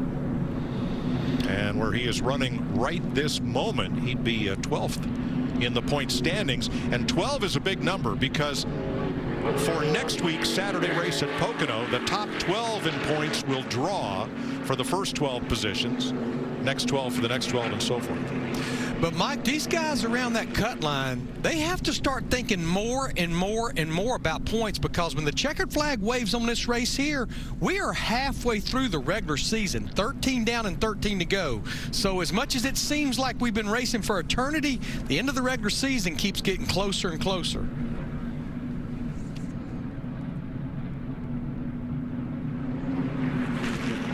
I guess, Jeff, the first 5 or 6 races you go, oh, points will take care of themselves. And then about, as Larry says, about this time, you need to take care of your points. Like, hey, have you seen those points lately? Yeah, right. So Tyler Reddick is the stage winner. And here they come on to pit road. Jamie. Tyler Reddick gets that first stage win, slides into his box, wants a little bit more security, a little too loose for that 8 machine. Vince? Joey Logano in that 22 car. The 22 and 12 pit signs are the same color combination, and Logano almost drove past his pit box on the first stop of the day, so he had the team make sure and wave that sign at him so he didn't miss it this time. It's a 4-tire change for the 22. Remember, he had that vibration they think was an out-of-balance tire. He's happy to get 4 new ones and get back out. Here's the Ram race off pit road, scored at that second white line. Leaving the pits, Alex Bowman over Jimmy Johnson.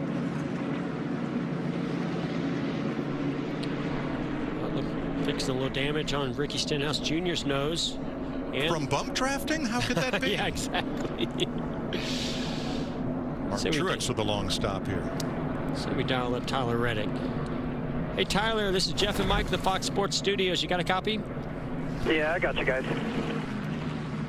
Well, man, you found your way to that stage win. Stayed out when the checkered flag was waving. Good for you. But, man, what a great job you're doing here today. And, you know, building a lot of confidence with your teammates as well as other Chevy guys and just the competition out there. How's that feel so far, and what do you get to look forward to the rest of the day?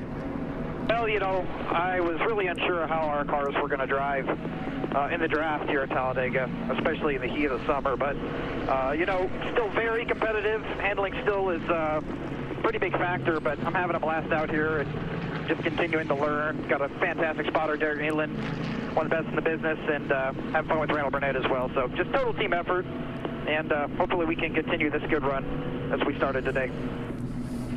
Well, congratulations. Thanks for talking to us. Good luck the rest of the way. You guys. Rookie Tyler Reddick, your stage 1 winner.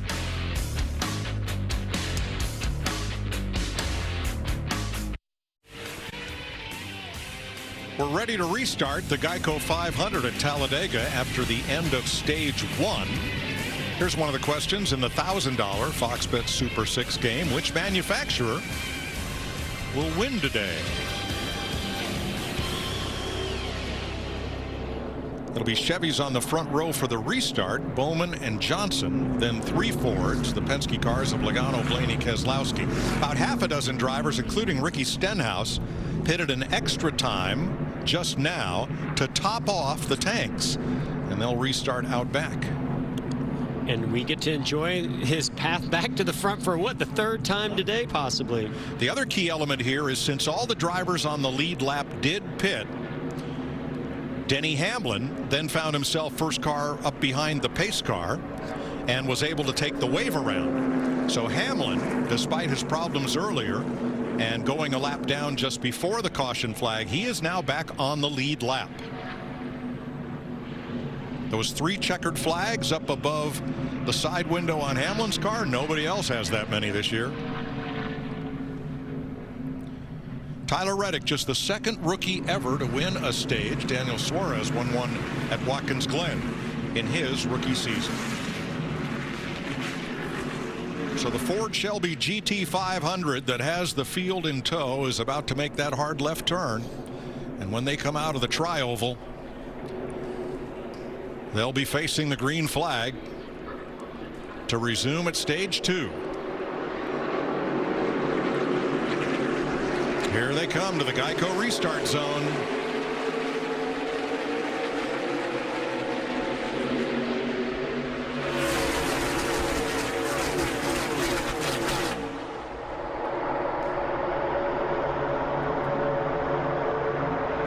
Not much help on that inside lane led by Jimmy Johnson. Here goes Ryan Blaney to the lead inside of Alex Bowman. Kyle Busch going to give Bowman a little help there. Or a lot of help. Yeah. And we're 3 wide once again. You can see when they lock bumpers like that how much they increase speed, but then when they separate, how they slow down and allow Ryan Blaney to now get side by side with our leader Alex Bowman. Now that third line is developing. That's going to slow down that lane that Alex Bowman and Kyle Busch are in, and Tyler Reddick. And Busch goes topside to pick up Matt DiBenedetto, who had the run. Might be a good move for Kyle Busch, but he's way up high. While here's Jimmy Johnson taking the short way around with Ryan Blaney.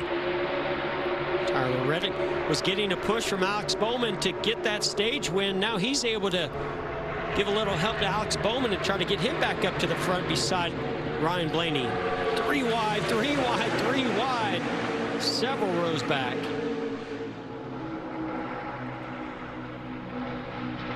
Jimmy Johnson might move up to help his teammate Alex Bowman.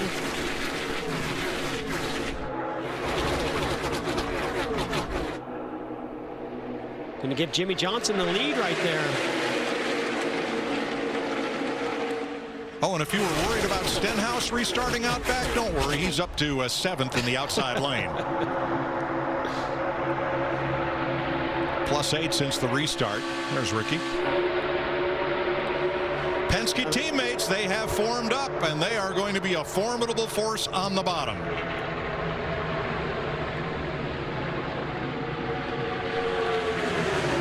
Two cars locked up on the outside lane to Benedetto and Kyle Busch. Now those Penske Fords on the bottom were locked up for a split second.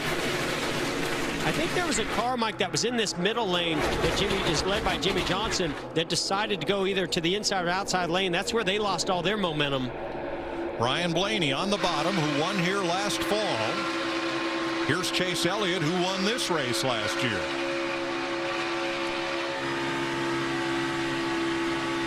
The first 25 cars are covered by 1 second on the racetrack. And you see here, Kyle Busch was all the way in that outside lane. He moved down to the center lane, was able to get the lead, moved down to that bottom lane. He wants to be in front of those strong Fords on the inside, led by Ryan Blaney.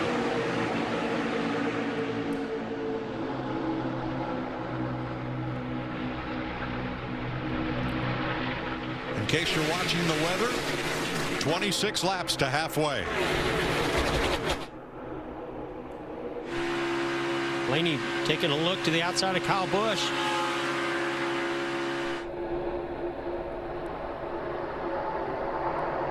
And he gets that lead, brings his teammates right along with him.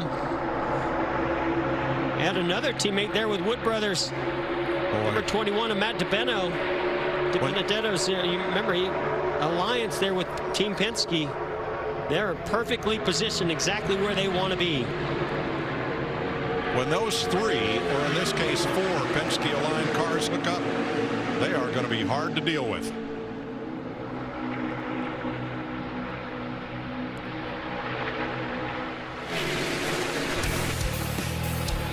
We're going to take you, Fox, side by side. Here's to the road ahead. Trust Toyota to be here for you. Now every hybrid vehicle in Toyota's lineup is available with 0% financing. With fewer stops for gas, Toyota hybrids give you the confidence to go farther. And with 0% financing, Toyota hybrids are even more thrilling. Enjoy more freedom in a Toyota hybrid. See your Toyota dealer or shop and buy online.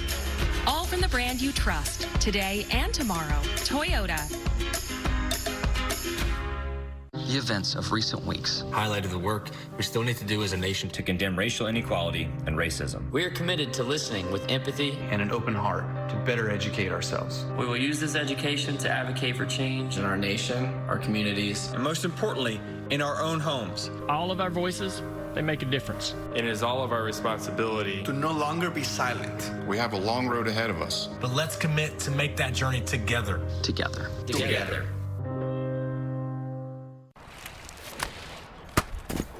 Don't bring that mess around here, Evan! Whoa! Don't do it. Don't you dare. I don't think so! It's okay, big fella. We're gonna get through this together. Nice rip, Robbie. When you bundle home and auto insurance through Progressive, you get more than just a big discount. I'm gonna need you to leave. You get relentless protection. Good luck out there and don't get caught. Fox Wednesday. Do these 6 new challengers, the taggers have no chance of catching me, really want to take on the fiercest tagger of them all? This she doesn't play. Oh my God. See why summer's #1 new show is action-packed. Down goes Banshee. And truly delightful. I just got lost in her eyes. Sounds like he's got the sweets for it. Football's Squad Brothers host. Wow. Ultimate Tag. All new Wednesday on Fox. I am the one. The intersection of chaos, karma, love, legacy, family, and flag. Back with one thunderous return. Sunday dinner has always been special. These days, it's just nice to have something to look forward to. Well, break out the good plates and tell the kids to wash up. Because it's Sunday dinner. Even if it isn't necessarily Sunday. That's the sound of refreshment. No question about it. I got a question. Does camouflage actually work? Let's see. Did not see that coming. Kind of the point. From Ryan Blaney in the 12 back to B.J. McLeod in the 77. That is 35 cars on the lead lap and in one big long string around Talladega Superspeedway.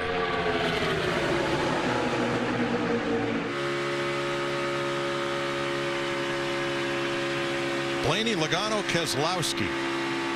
And I really thought that we saw Kurt Busch and a couple other Chevys come up there, and even Kyle Busch split up those Penske Fords. But that shows you how powerful they are. Here comes Kyle Busch after him again. If they were able to regain that lead. And here comes Kyle, Vince. Yeah, and just a moment ago, Kyle had his brother Kurt in that one car behind him, and they lost the lead, and Kyle came on the radio and said, is Kurt unable to get to me, or is he afraid to give me a shove? Because I need it. He didn't, and they lost the lead. Kyle left that bottom lane. Now he's back out front. Never seen Kurt Busch afraid to make a little contact. Sounded like a challenge to me. I guess that's something only your brother would say, right? All right, DiBenedetto got shuffled back, and look at him right up here in 3rd spot. Jamie?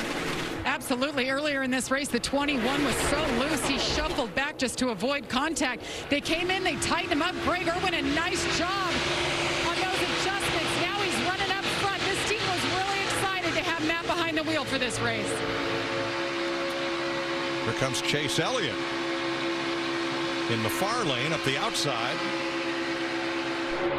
We're at 74, 20 laps to halfway, 114 laps to go to complete 500 miles. And we're seeing how much more aggressive as we see Kurt Busch go to the inside. I believe that's on DiBenedetto. Brad Keselowski got shuffled back, but we're seeing more aggressive drafting and bump drafting. And those Fords, Mike, they just line up better than any other manufacturer out there. And I think that gives them a slight advantage when it comes to being aggressive with that push. And I think that's why they're able to connect and get back to the front. I agree, Jeff. The front bumper on that Mustang is pretty flush, pretty straight across. Makes it easier to give that driver in front of you a little pop and send him forward instead of sending him askew. Yeah, it's more forgiving because the bumpers slide across one another. The brothers Busch have hooked up once again on the inside.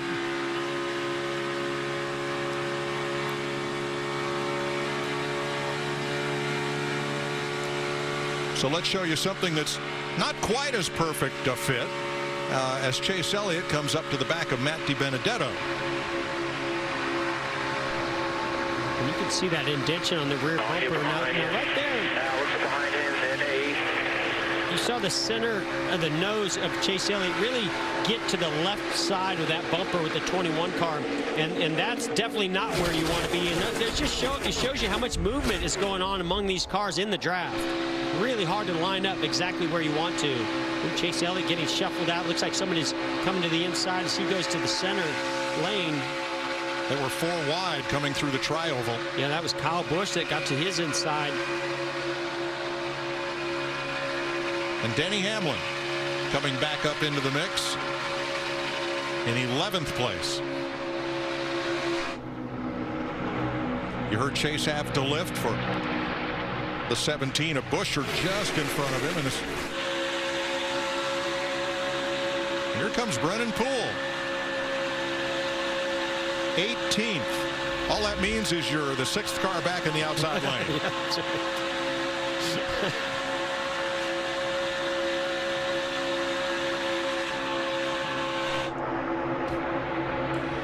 77 laps complete in Talladega. 31 official lead changes so far. Ryan Blaney out front.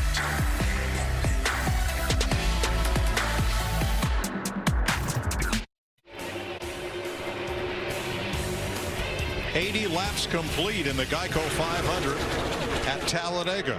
Are we racing the rain to lap 94 and halfway? Or, with Ryan Blaney out front of his Penske teammates, are they going to race and play this out toward the end of stage 2? Larry, what do you do? Yeah, I mean, I've got the weather apps going in here. I've got my calculator going. I am feeling better and better about this race getting to the halfway point, at least to the end of stage 2. Now, if we were in normal conditions, the window is open right now to be able to pit under green and make it to the end of stage 2.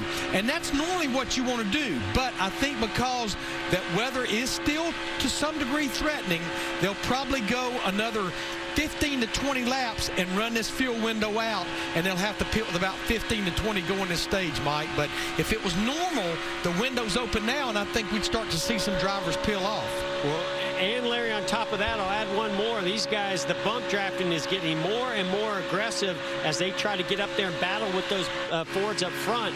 So there's a chance a caution could also bring, could come out and change that strategy. And the reason they're getting aggressive, somebody said 13 to go to the halfway point. Whoa, Ryan Blaney gets squirreled up by his teammate, Joey Logano. And here's a look at the USAA biggest movers since the last restart. Denny Hamlin and Ricky Stenhouse, no surprise, but how about Matt Kenseth right there with him? So Denny Hamlin making some more moves. Jimmy Johnson, look at he's not content to just stay in line. Hamlin door to door with Bubba Wallace. Jamie? Bubba Wallace hanging there. He's right in front of Jimmy Johnson at this point. You know, he used to race here in trucks and in Xfinity. Didn't like this style of racing, but he really worked with his crew chief, Jerry Baxter, to change that attitude and embrace this style of pack racing. He likes it now, and so far right now, car is pretty good. They've adjusted on it. He was a little loose earlier. Wallace in 12th place with car owner Richard Petty in attendance. Ooh, Almirola backing up on the outside all by himself. Well, watch this outside lane start to really move forward, Mike, because the inside lane's broken up. Look, see the gap between Cole Custer and the 41, the 37, and Ryan Preece, and how little gap there is with Matt Kenseth being pushed from Ricky Stenhouse Jr. That's what's going to create that momentum shift and send that line to the front. Boy, Preece would have loved to got up there with his teammate Stenhouse, but Kyle Busch filled the spot. When Stenhouse and Matt Kenseth, as they were pushing, you saw Matt Kenseth's car get out of shape a little bit as those bumpers connected.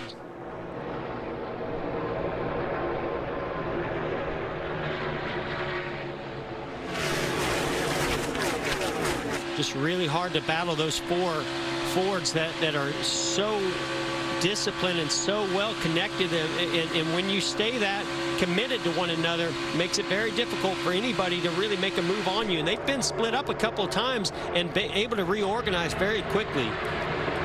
Ryan Blaney won the race here last fall. He is the only Penske driver not to go to victory lane yet this year.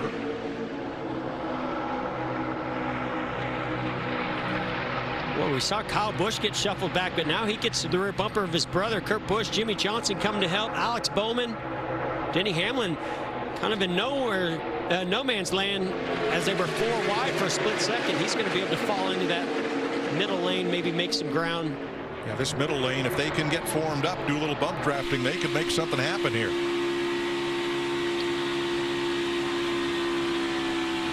And normally, Mike, when you're up front, like we see Blaney and Logano, you're content to ride and wait for that outside lane to form, but they are not content. They are aggressively pushing out of control every single lap to try to maintain that gap that they have to that outside lane. I don't know, Jeff. The only driver I ever saw content at Talladega was standing in victory lane. That's right.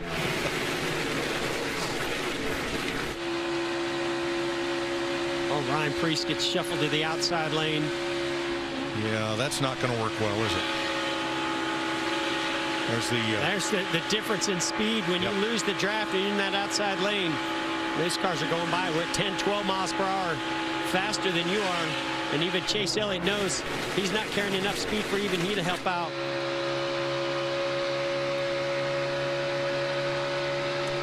"86 laps complete, 8 to go to halfway, 102 left in the race." We'll take you Fox side by side. We design and engineer in America and assemble more vehicles here than anyone else. It's why, at a moment's notice, we can take American ingenuity and our manufacturing capability and put it to work. Building respirators, ventilators, and face shields. Building what we've been building for over a century. An unbreakable connection between the Ford Motor Company and America. Devin, did you know Geico is now offering an extra 15% credit on car and motorcycle policies? Okay. That's 15% on top of what Geico could already save you. So what are you waiting for? DJ Khaled to be your motivational coach? Yo, Devin, remember to brush in a circle motion. Thank you, DJ Khaled. Tiny circles, Devin. Do another one. Another one. Is this good? Put in that work, Devin. Don't give up. Geico. Save an extra 15% when you switch by October 7th. Friday Night SmackDown is all new. You gotta be kidding me! All the action. And here we go! All new Friday Night SmackDown at 8 Eastern on Fox. Devin. Don't give up. Geico. Save an extra 15% when you switch by October 7th. Friday Night SmackDown is all new. You gotta be kidding me! All the action. And here we go! All new Friday Night SmackDown at 8 Eastern on Fox.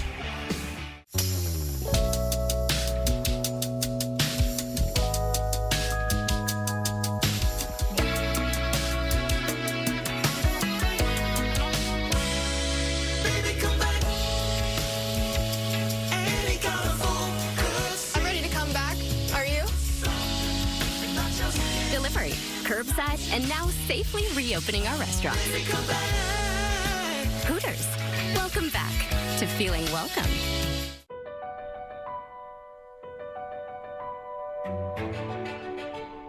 We could never do what they do, but what we can do is be a partner that never quits.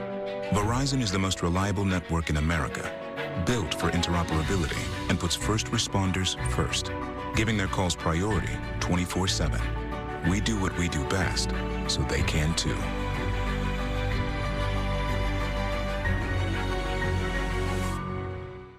I am the future, and I am now. I am going to make sure my name will be the one you'll remember forever.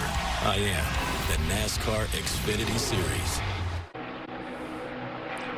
Team Penske 1 through 4 on the inside lane in Mustangs. Here comes the Camaro of Bubba Wallace, leading that train up the outside. He's got Kyle Busch, probably the fastest single car here from the moves that he's shown us. And 7-time champ Jimmy Johnson in his mirror. Can they push that 43 to the front? I can tell you, Bubba Wallace's grip on his steering wheel has just gotten a lot tighter. Some of the pushes that he's been getting from that 18 of Kyle Busch have been extremely strong. So he's got the right help there, and they're lined up behind him. Here comes again.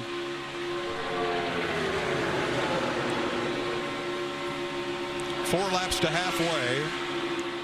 More rain in the distance.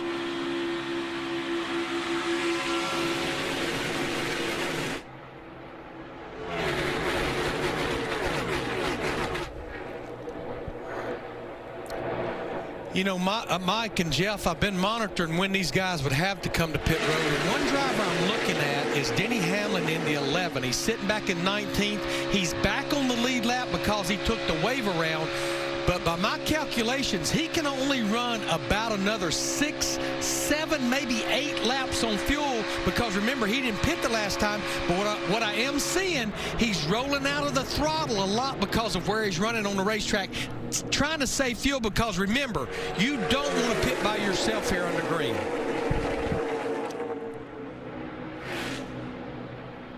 Boy, that outside lane just has not gained any ground. Let's show you the speed differential between those Mustangs out front and the Camaros and Camrys trying to chase them. And remember, you're going to have to run a little faster because you're taking a longer distance in that outside lane. And you saw where Bubba Wallace was a few miles per hour faster as he got one big shove that inside lane, lost a little bit of its momentum. But see how quickly it also shifts. Man, huge run coming from the 18 of Kyle Busch here. Gives Bubba Wallace a bump. And here's some radio from Stage 1 winner Tyler Reddick, who's currently 18th. What's the radar look like? I think it's going to miss us, Derek. I think it's going to go north of us. We'll just have to start thinking about it here. We're going to be around 10 or so to have to pit. So halfway in 2 laps, pit stops within the next 10 or so. Well, and that radar keeps changing constantly.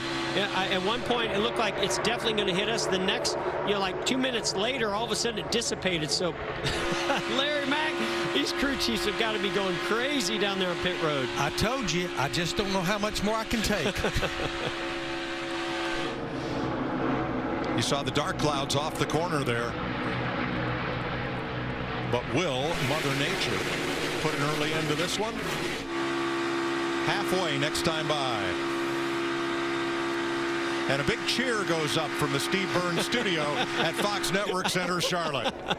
Sorry. Was it that obvious? It wasn't just you, Jeff. Listen, I want to get all of it in, but I am happy that we made it to the halfway point.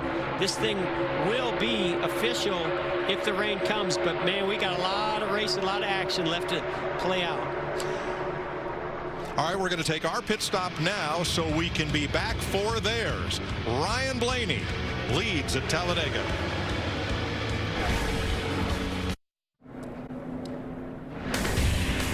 The Geico 500 on Fox is sponsored by Ram Trucks, built to serve.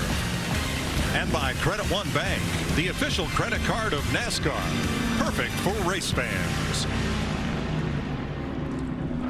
Under caution at Talladega with 96 complete, rookie John Hunter Nemechek had an issue coming off turn 4. He's the black car just in front of Austin Dillon. No contact, we don't think, between the two, but see if something flies off Nemechek's car here. Yeah, everything seems to be fine right here.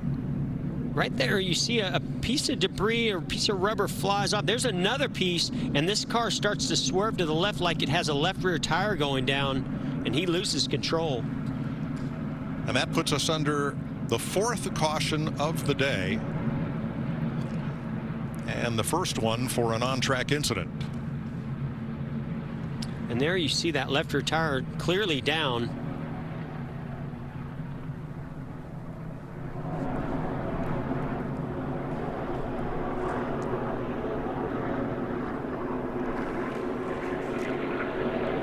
So a tough break for the rookie.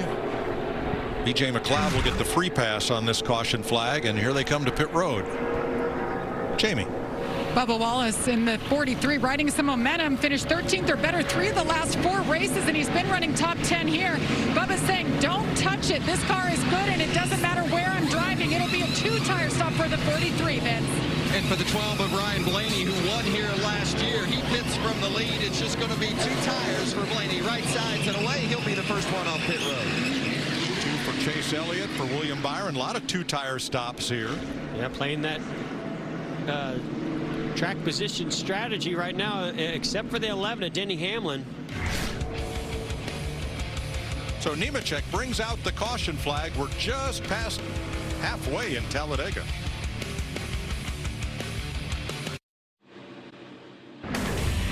The Geico 500 on Fox is sponsored by Geico. 15 minutes could save you 15% or more on car insurance.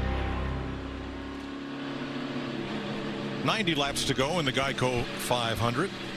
Note the Fox monitor on board with Ty Dillon there. It's 104 degrees inside that car. And as we're coming to the restart, his heart rate is below that, and that heart rate was down in the 90s until he started coming onto the front straightaway and getting ready for this restart. You can see it starting to build.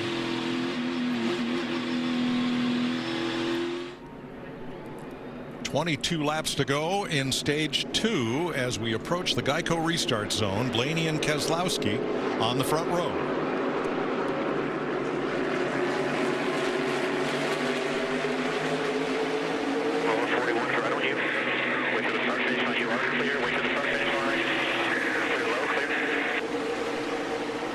That 41 self is 2 off. 2's going to show up for the 22. Coming right on you, the 2 is clear. 22 is clear. Right on you, then 1 off the 2 now. 3 you're clear. Right on you, then 1 off of him. 1 off of you, then 1 off of him. 1 off of you, then half off of him. He'll get another push on the back. 1.5 back, getting the push. 1 back, half, corner, right there, right with you. Right with you. That's Josh Williams, Ryan Blaney's spotter, and look at that. The Penske cars form up 1 through 4. Boy, they've just been in sync all day long, haven't they, Mike? They even perfectly orchestrated that restart right there to get Blaney in the inside lane right in front of Brad Keselowski.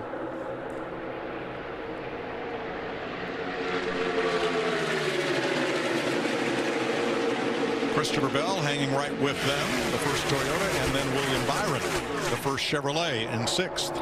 And even just that one small move of Blaney going from the outside lane down to the inside lane, look at what it did to that outside lane. Cole Custer, Jimmy Johnson, and Bubba Wallace, boy, they've fallen back, what, 10 car lengths.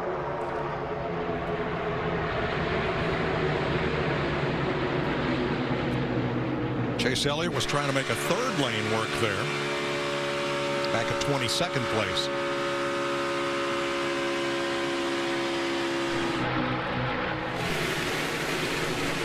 $20 to go in stage 2. There was one of our Fox $1,000 Fox Bet Super 6 questions.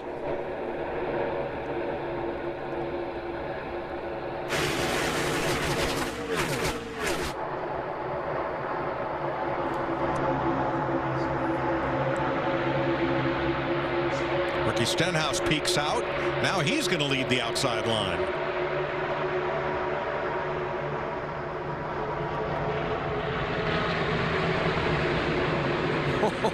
Boy, look at this going on with the 47, Ricky Stenhouse Jr. in that outside lane being pushed by Kyle Busch. That car was sideways, but still going forward. Sparks flying here through the corner.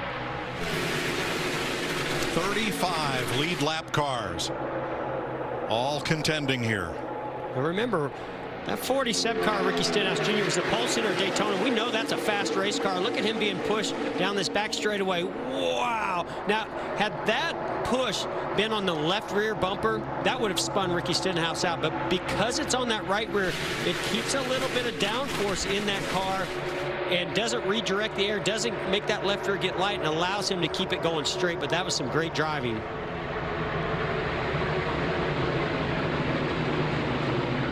Cole Custer nestles up against the bumper of Kyle Busch with help from Jimmy Johnson. Then Bubba Wallace and Kevin Harvick on the outside. And not all the work is just coming from that car behind you. You have to, if you're Ricky Stenhouse Jr., you side draft that car that's to your inside, pull them back right as that run comes from behind, move up, try to clear yourself from that side draft and get that momentum and get to the next car. And then when you get to that car, you just take them one at a time. That's the thing about Talladega. If you're in it, meaning that lead draft, you could win it.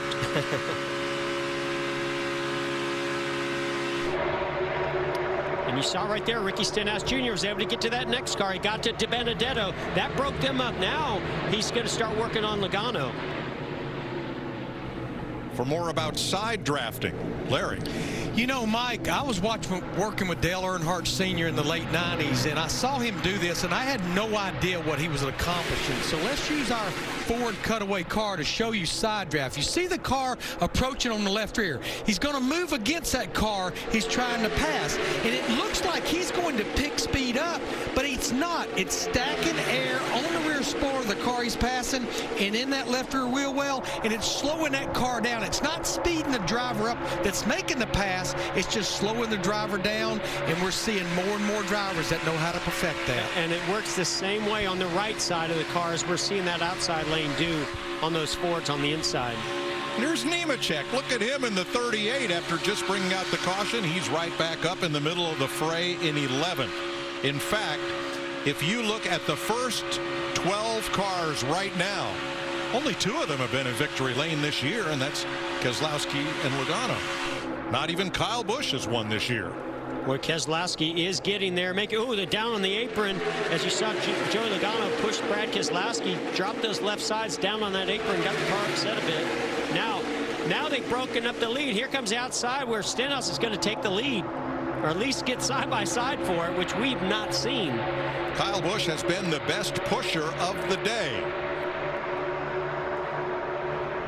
He's going to help Stenhouse get to the front. And Bubba in the 3rd lane. And Kyle Busch got launched by Cole Custer. And yes, here comes Bubba Wallace with some help from Kevin Harvick and Tyler Reddick in that outside 3rd lane.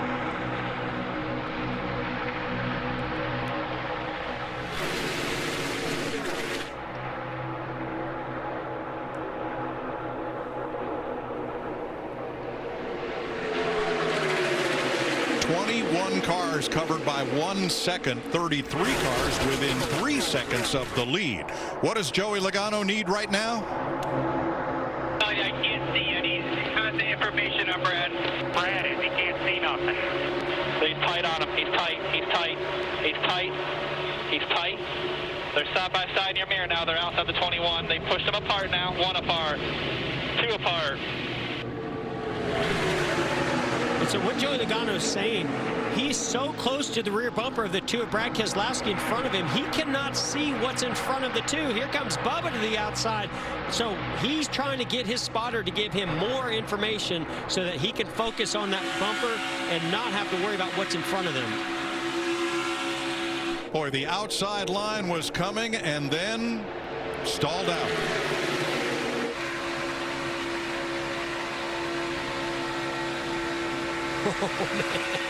Bubba Wallace hanging on as he's getting a big push from Kevin Harvick. Sparks flying out from under his car. Here comes the run that he's looking for.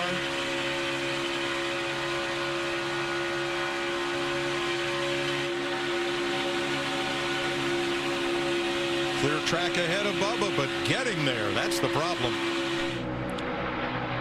Yeah, when you're in that far outside third lane, you really need a lot of help out there, and you need to break up those cars. I think if Bubba, he's already getting an aggressive push, he might need to get a little more aggressive with the side drafting to break those guys up in that middle lane. Chase Elliott just went past Bubba. Maybe he'll jump to the outside. Big run coming up front. Stenhouse to the front from Kyle Busch. Now what does he do? He was clear of Ryan Blaney, but he likes the pushes that he's getting from the 18 of Kyle Busch. Oh, Blaney a little squirrely up off the corner. Had to bring it down. Mike, I just don't see how they can continue to do this lap after lap after lap without something happening. And we're 80 laps to go. A long way. And the weather's clearing, so this is no longer a race to the halfway point. I don't think I can hold my breath for 80 laps. I might have to. Well, Chase Elliott got all the way to the top side, but no help up there. So he'll have to tuck in.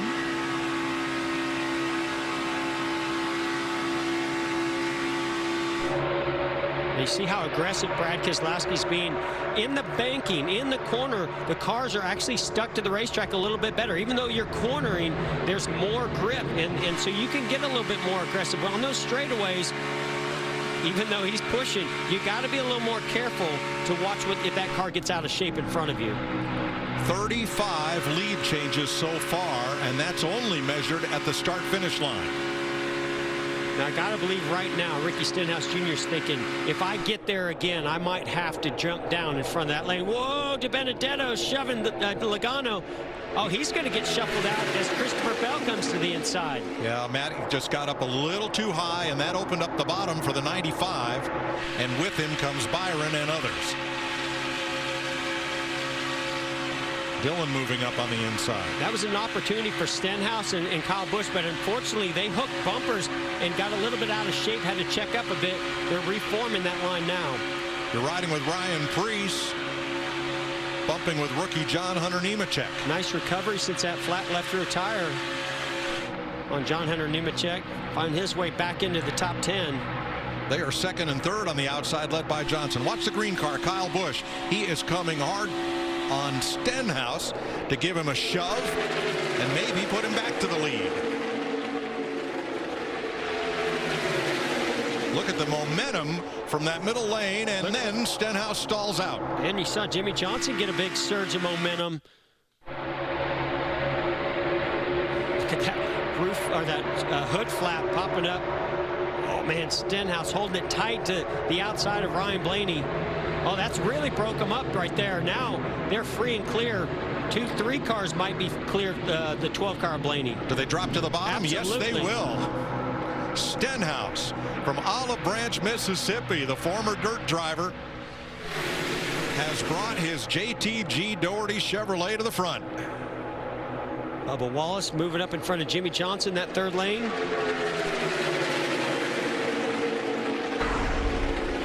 It'll be 8 to go in the stage.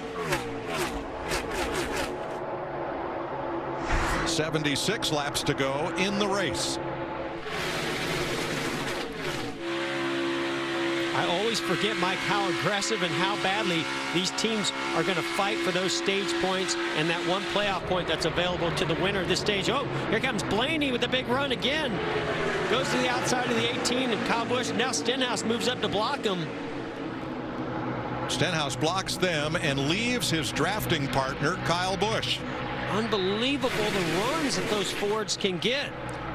When they all work together, they are hard to beat. Whoa! Almost. How did Blaney save that? He never even checked up, Mike. No. He's going to take the lead with that. I mean, he was completely sideways. Oh, my goodness. Not only that, it got him the lead back. I don't know about his heart rate, but I know what mine did right then. Oh, man, you could see he just jumped out to go around Ricky Stenhouse Jr., but at the same time, he was getting a big push from Brad Keselowski. But, Jeff, you're right. He never came out of the throttle. Now, he was busy with the steering wheel, but he didn't come off the throttle. Well, luckily, he runs those bright-colored yellow gloves so we could see his hands moving through the windshield. Bubba Wallace to the outside. And Blaney's got a new drafting partner in Ricky Stenhouse. Boom! Look at that huge bump to the two of Brad Keselowski's rear bumper from Joey Logano.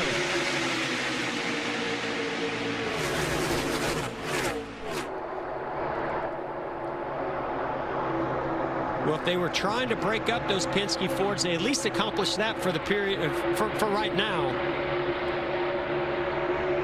Now, if the two and caution is out for debris in the back straightaway. Just when things were getting good. That's not for debris, Mike. That's for us and these drivers to take a breath. But no, there is debris on the track. A big piece of metal. Something there. So this caution, a lap 114, will be the 5th one of the day.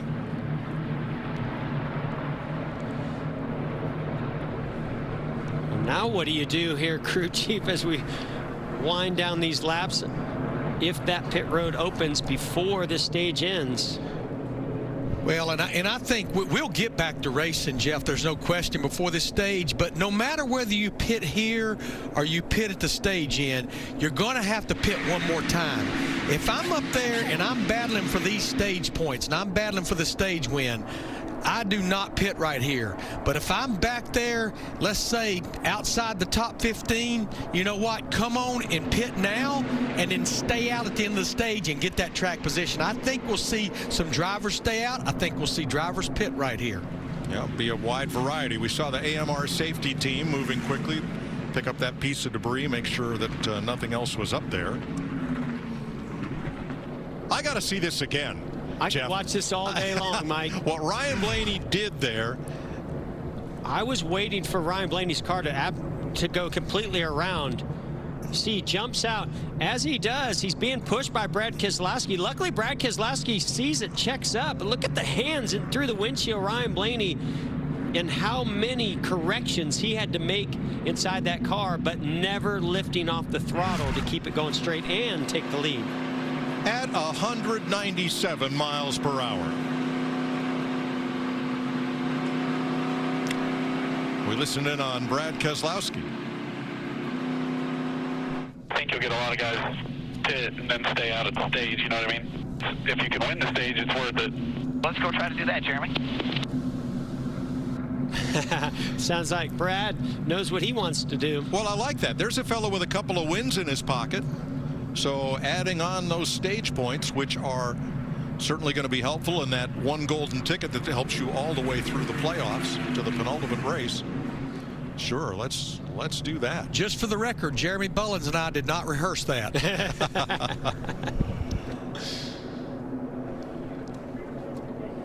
Joey Gase 2 laps down. He is the first car not on the lead lap, so he will get the free pass under this caution flag.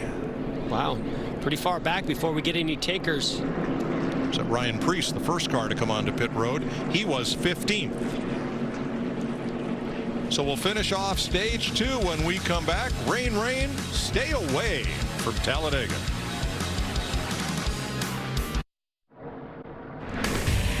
The NASCAR Cup Series on Fox is sponsored by Progressive Insurance. Save when you bundle auto, home, or motorcycle insurance. And by Pizza Hut. Order today at pizzahut.com. 71 laps to go. Here's your Progressive race summary. Ryan Blaney is your race leader. One of 13 drivers to lead this race. Now 37 lead changes and 35 cars on the lead lap with the addition of Joey Gase, free pass car. And here's Ricky Stenhouse and team. LA team, man, we're trying. It's hard to beat 4 of them. Does he want to stay middle lane? I'm fine with that. I just kind of need to know what he wants to do. You don't want any of the Penske cars behind you because they're all in a line and they just go with each other. They don't play well with others. Is that what he's saying? I think that's what I hear him saying. Well, they're going to stick together and they're going to drop you out every chance they get. My only concern here of not having tires is just the grip level. As the bump drafting gets more intense, you're going to lose a little grip on those older tires versus the newer tires. So the first 17 cars, Jeff, did not stop on this restart to finish off stage 2.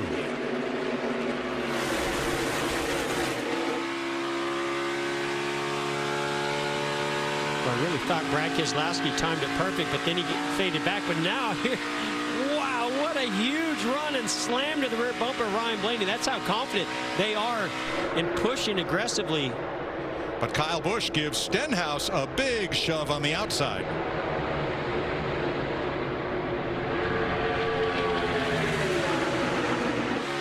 .197 miles an hour, and you move up or back inch by agonizing inch. I just keep waiting for it to happen, but it's not happened yet, Jamie. Well, Blaney told his spotter, hey, tell Brad when I got squirrely, it wasn't as bad as it looked. He said, I can take any push he gives me, and that's what we just saw. That tells you a lot about that rear spoiler and what it does when it does catch the air. Look at the big run by the 24, William Byron, to the rear bumper, the 47. He's going to the outside, 3 wide for the lead. Well, look how strong Blaney is on the bottom. Now he's going to get help from his teammates. Whammo from Keselowski. I mean, they're not going to have any bumpers left on those Penske Fords by the time this thing's over. If Ryan said it wasn't that bad, from here it looked like all arms and elbows inside that 12. Final lap, stage 2. William Byron had that lead for a split second. Lost a little bit of drafting help. Yep, Tyler Reddick can't quite get to him. And here they come. And you'd think this is for the win of the race. This is just to the end of the stage. Gonna be close. Stenhouse. That's what happens when you put the start-finish line another couple of football fields down toward turn 1. It was definitely different in the middle of the tri-oval, Mike. That's how close it was for the end of stage 2 at Talladega. I am the one. The intersection of chaos, karma, love, legacy, family, and flag. Back with one thunderous return. Pit Road Open should be at least 15 lead lap takers. Jamie? Ricky Stenhouse Jr. with a little help from his friend in the 18 at Kyle Busch gets the stage win. Says he's just a little bit loose and he feels like he can hang with those Penske guys, but he needs a little more help. Vince? Kyle Busch says it all depends on who's behind you. Well, he's been the guy behind most of the day. He's been the guy pushing. So he said, make sure you check the nose of my car. I'm afraid I may have damaged it.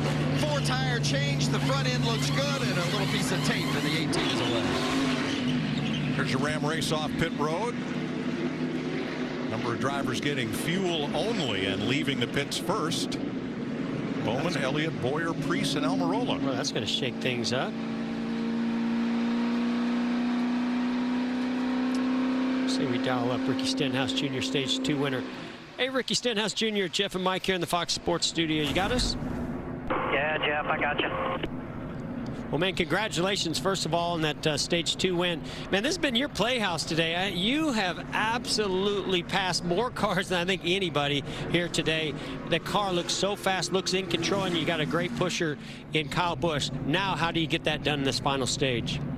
Yeah, it's going to be tough, but like you said, our No Synergy Drink Camaro has been really fast today. Proud of everybody at JTG Doherty for bringing us this great car. It was nice, man. The 18 had a good run and was able to stay up with us, beat my back bumper off, and, you know, it's going to be tough to beat those Penske cars all lined up. They all do the same thing, which is smart of them, but we're going to have to outduel them somehow, but I like our chances if we get hooked up with the right guys. All right, well, I'm going to be surprised if any bumpers are left on these cars after today. Thanks for talking to us. Good luck the rest of the way. Thank you, Jeff. 66 laps to go. Ricky Stenhouse is your stage 2 winner.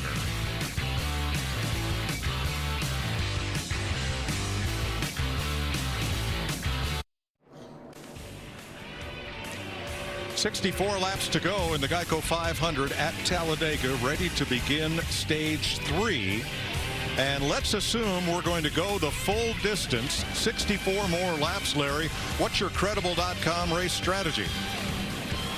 Assuming we will go to the end of this thing and we go green, we know we have one more pit stop, so do not speed on pit road, especially during that green flag pit stop. We've had a total of 33 pit road speeding penalties the last 4 races at Talladega. Most importantly, with 63 to go, stay out front and avoid the big one. We know it's not if we'll have the big one, Mike, but when we will have it. Oh, Larry. Now, we talk about pushing cause and effect. Remember that slip tape that was on Stenhouse's bumper to start the race? Well, that's what Kyle Busch did to that. Can we call that grip tape now? It might be. Just the residue left there. Meanwhile, Kyle spent a lot of time in the pits on this caution, Vince. Yeah, and a small brace that connects to the right rear quarter panel had come loose, and the tire changer noticed it during that last pit stop, so they brought him back in to fix it. Crew chief Adam Stevens said they got it repaired, no problem. All right, the first 6 cars did not stop under this caution flag. Chris Buescher, Denny Hamlin, Kurt Busch, Kevin Harvick, Matt Kenseth, and Brendan Gaughan, the Las Vegas driver in the 62, competing in his final NASCAR Cup season, running a limited schedule for Beard Motorsports, and wanted to do the Beard family proud. So Brendan Gaughan outside row number 3 in that white and black machine as they all approach the Geico restart zone. And some drivers that took no tires, just some fuel on that stop ahead of those like Blaney that took tires. Off you by quarter. Off you 4 car 7 M. Off you by half. Off you by 1. Still outside. 4 cars on him. Half to the 1. Can't get to you. 4 car is on him pushing. It's Denny Hamlin's spotter. Still off of you by half. Still outside. You're clear. Big run through the middle with the 9. Half back. Outside. Outside. 1 car coming to your bumper now. Tighten it up behind you. Chase Elliott with a big run to the outside of Kevin Harvick. Kevin Harvick going to get a big push from Denny Hamlin. And here's where you hold your breath. Here they come off the corner, 3 and 4 wide behind this group. Oh, Chris Buescher's going to get shoved to the middle. He just could not get to those lanes. That's how fast the draft comes. And he just couldn't block those lanes quick enough. See if Blaney goes all the way to the top. Nope. He latches on to Ryan Preece.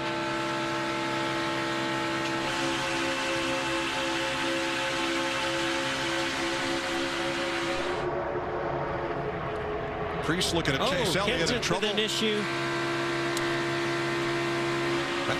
Kenseth down to the apron, and here comes that outside lane.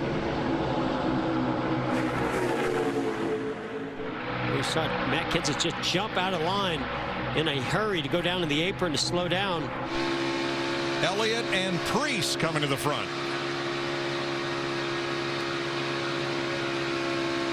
Well, now Preece might go to the outside of Chase Elliott. Sure does. Well, look at those roof flaps flying on these cars, trying to take a little drag out of the race cars. Ooh, Kevin Harvick almost got into the door of the 12 of Ryan Blaney. Wonder if Blaney will make it a 3rd lane and bring his Penske teammates with him up on the far side. Yes, he does. We're hearing a flat tire on the 42 of Matt Kenseth. And here comes Ryan Blaney with that big push from Brad Keselowski in the outside lane. That's what happened to Kenseth, the red car, the McDonald's car. When the car gets a little squirrely right there, obviously Matt feels a tire going down. Jamie. Matt Kenseth just said on the radio, something's broke, guys. Something's definitely broke. I don't have any brakes. Oh, boy. Chase Elliott leads from Kevin Harvick. And you think, well, you're on a super speedway. You don't need brakes. You don't use brakes. Let me tell you, yes, you do, because there's times when you have a big run, just like Kevin Harvick does to the rear bumper of Chase Elliott. Yeah, you can lift the throttle, but sometimes you got to use those brakes. And, of course, you need a lot of brakes to get into pit road. And the Penske parade in the middle lane is now Blaney, Keselowski, then Ryan Preece before Joey Logano. Well, a lot of sparks flying out of that 9 of Chase Elliott. That car was really down. dragging the racetrack. Here's Logano up the outside, trying to join his teammates, the 12 and the 2. He just cannot hold those Penske Fords back. They find their way to the front.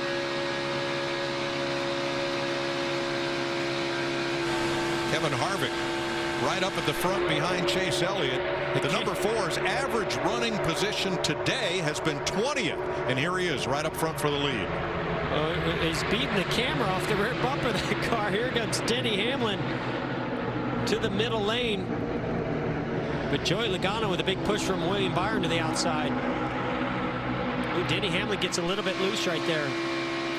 Remember, they were making some adjustments on one of those pit stops to the 11 machine. I don't know if they were trying to fix the handling or get a little speed in that 11 car, but you saw him get out of shape. Looks like they might have done both. 59 laps to go at Talladega. Chase Elliott in the lead.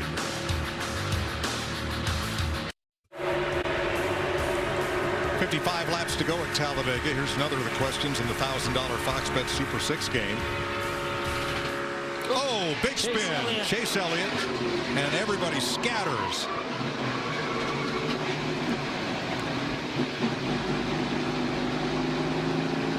Several years ago, they paved that entire backstretch apron at Talladega, and it's a good thing they did. You see heavy damage to the front end of that car. Then you see, look at the right rears down. I mean, all the tires down. Big damage. He was running fourth the last time they came by the line. 9 car up on the outside. Comes a big push from the 2 car, Brad Keselowski. Oh, the 22 of Logano moves up in front of him while he's getting that push from Brad Keselowski. Brad, again, like we talked with Logano earlier, can't see what's in front of him. He's just pushing Chase Elliott. Chase tries to make some evasive action to go around the 22. Those bumpers connect and turns Chase Elliott right around. Here comes Austin Dillon. Makes contact with that right rear in the 9. Wow, how did William Byron miss him? I wonder if that was as close from up high as it looked from here. So here comes the push to the rear bumper. Chase Elliott. Now he has a huge run coming, and he just, he's got to figure out where to go with it. He doesn't want to run right in the back of the 22. He tried to hedge to the inside at that same time, and that's the problem. When you're getting pushed like that, you really can't turn the steering wheel, and Brad Keselowski's on his rear bumper, and it's going to hook that car and turn it around.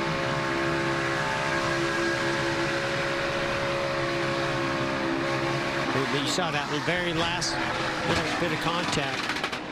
That's what sent Chase Elliott around as he tried to go to the inside of the 22. And here's audio from Brad Keselowski. Nothing I can do. I'm off the gas, getting pushed, man. Yeah, 10-4. Certainly was not your fault there. And to Brad's credit, he's bringing it up. He's pushing, but he's getting pushed from somebody behind him also. But Jeff, Brad was he came off the throttle, and he actually got on the brake right there, trying to make something not happen there. A lot of damage to Elliott's car. Keselowski not a fan of blocking. Now, a lot of those drivers who were on pit road at 116 and 122, I mean in blocking in general. Pit road is busy. Jamie? And Kevin Harvick makes his way in the 47 as well. They had a slow stop earlier that got him shuffled back, but they worked on the Ford car. Quick stop, Vince. One of Kurt Busch. He's been solid today, but they're still looking for a little something extra. It's a 4-tire change for the one of Busch. Harvick is the first one off pit road.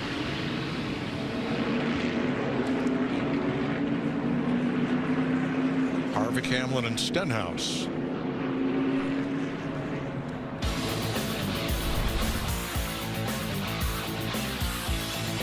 Chase Elliott goes around to bring out caution flag number 6.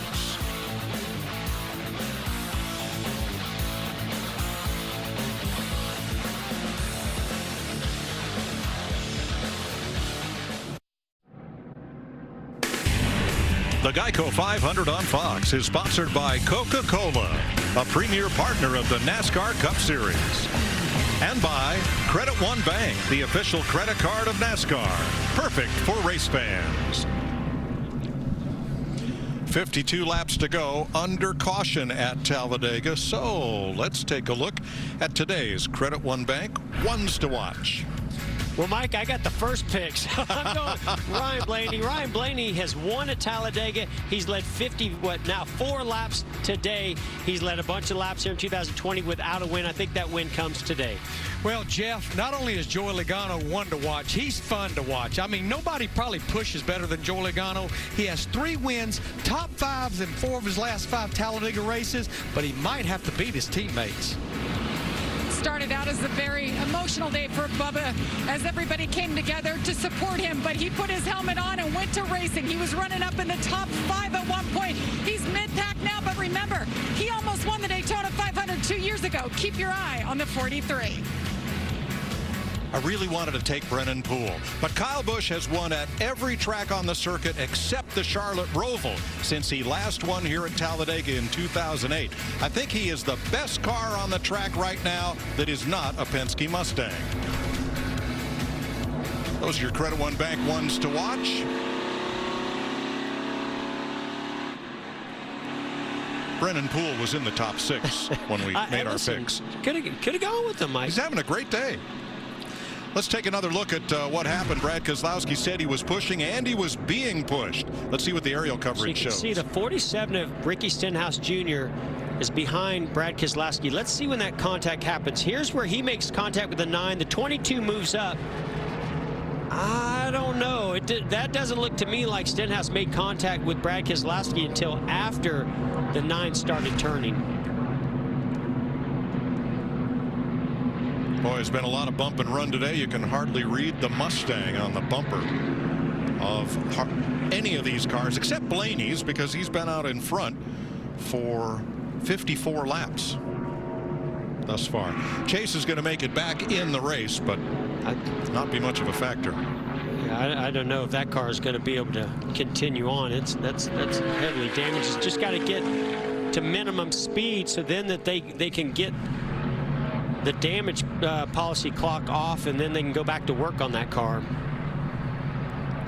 He's 3 laps down. Austin Dillon, after hitting Chase while trying to avoid him, is out of the race. Matt Kenseth had a problem with either brakes or the track bar in the rear end and is also out of the race. You'll listen to Coleman Presley's spotter for Brad Keselowski as they approach the Geico restart zone. It'll be 50 laps to go. 5, 4, 3, 2, 1. Green flag. Soft half off you. Soft half. On you now, 2 by 2. Room by 3/4 in front. Half. Quarter in front. Quarter in front. Top's going to have a lot on exit. You're ahead 1, half in front. Half in front. You keep shoving, holding half. Holding half. Holding half. Still half in front. That's hard work for a spotter. And that's why they burned through about 3 different batteries on that radio. So important to what's going on here, because the draft and just how quickly things materialize, those big, huge runs, you have to be on top of your game and give just more information than you could possibly imagine. Look at Ricky Stenhouse repaying the favor to Kyle Busch and trying to vault him into the lead. And that's exactly what Kyle Busch was hoping for. I'll help you, but when it comes time, maybe you'll help me. But Stenhouse couldn't stay attached to Busch. And Blaney and Logano.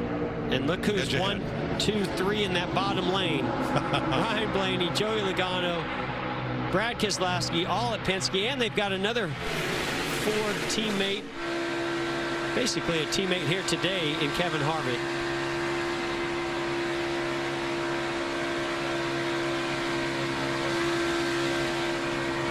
Stenhouse with a little side draft there, trying to dump some air onto the rear spoiler of Keselowski's Mustang. And Chase Elliott has taken his car to the garage.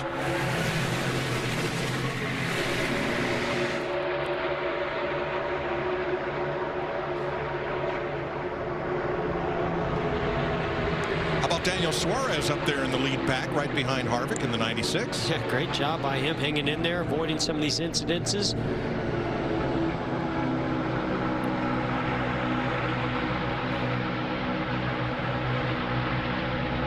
Boy, it's been the Kyle and Ricky show in that top lane today. They have been working so hard, working well together too. And Christopher Bell's been, he's been a part of this also. We've seen them, the three of these guys working pretty well together to make that outside lane work. Sure, put them in your list of Toyota top performers today.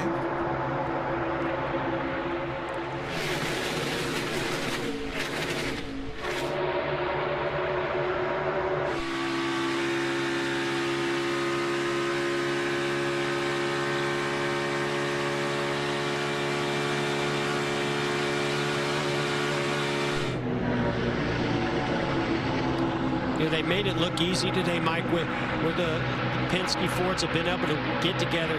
Oh, we got an issue. Brennan Poole goes around. Caution is out, even though he keeps it going. I just know that's going to be my fault. I so wanted to pick him. He's having a great day today. You could have picked him on one heck of a save. Yeah. Joey Gase with a lot of damage there, and Brennan Poole. Lap 143, 7th caution flag. So let's ride with Brennan and see what happens here. In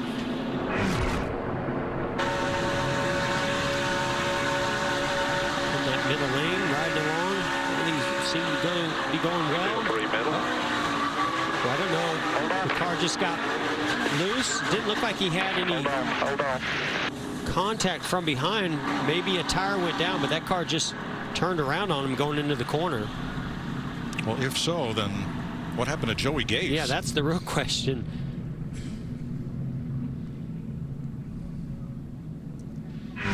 I think Joey Gase made contact there with Brennan Poole as Brennan was maybe being turned around, and then he made contact with the outside wall.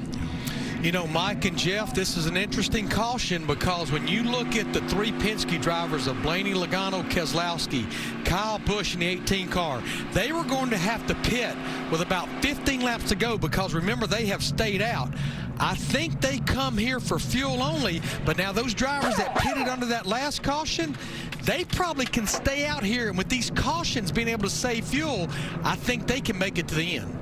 And the first of those drivers is Ricky Stenhouse, then Kevin Harvick and Christopher Bell, but they look like they're lined up to come to pit road this time.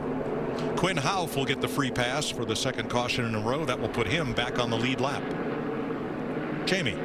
Yep, and Brad Keselowski was one of those that stayed out last time around in the 47 on the right. Ricky Stenhouse Jr. took right sides only last time. Let's see what they call on Brad Keselowski here. Fuel only. Vince.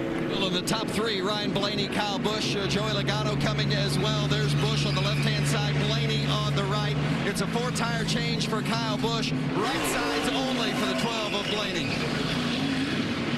So Stenhouse and a number of the cars that had been in on the last caution coming for fuel only, and look at the spots that those 5 drivers pick up.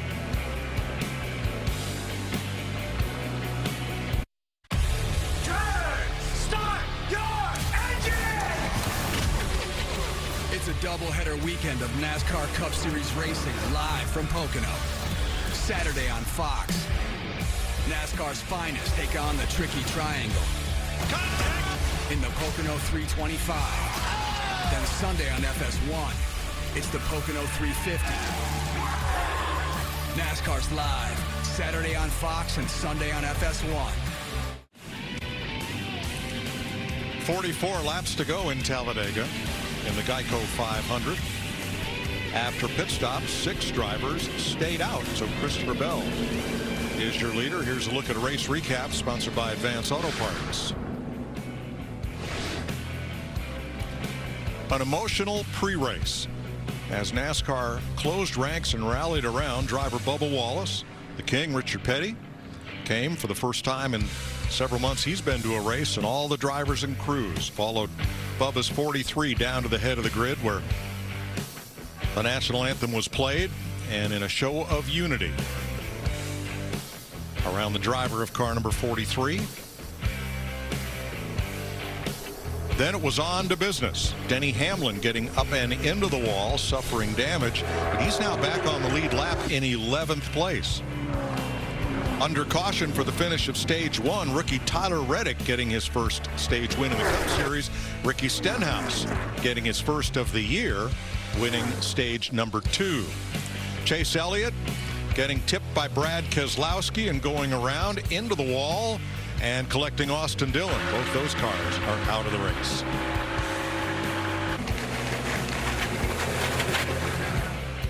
And just now, a caution for Brennan Poole. You're riding along with him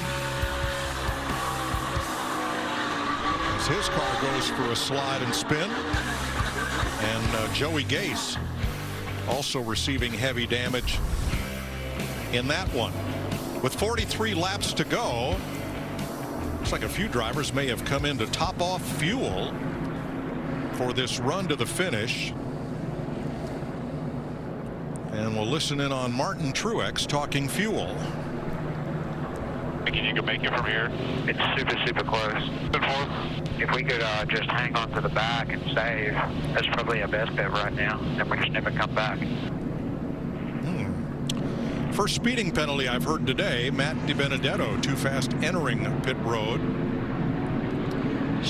Strategies just all over the place here, Mike. Some that stayed out are going to have to conserve fuel. Some that didn't take tires. Then the first car with tires is Ryan Blaney with 2 right side tires. And there's a few that followed suit with that. And I would imagine there's probably some a little further back than that with 4 tires.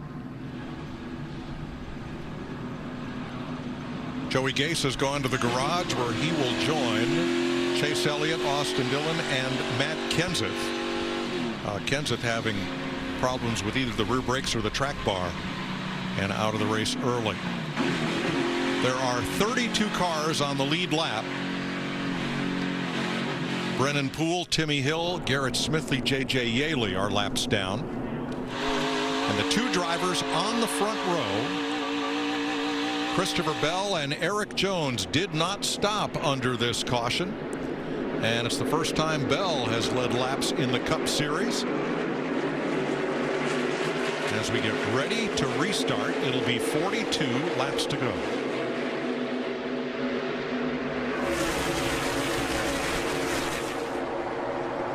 Oh man, we saw how well those Penske Fords orchestrated those restarts. That one did not go so well for Joe Gibbs racing in the Vine family racing with a 95 of Christopher Bell. Just came across the nose of Eric Jones. Now we've got a change for the lead up front with Denny Hamlin going side by side with Kevin Harvick. Well, when Hamlin pancaked that car up against the wall in the early going, thought, well, we're not going to see him again today. Wrong. Stewart Haas on the inside, 3 cars. Harvick, Custer, Almirola line up to try to do what Team Penske did earlier. Well, they certainly got themselves in position for it, but they're going to have to battle this guy, Denny Hamlin, Daytona 500 winner, and behind him, Joey Logano. And here comes some Hendrick Chevrolets behind Joey. Yeah, William Byron and Jimmy Johnson, then Ryan Preece with Hendrick Power.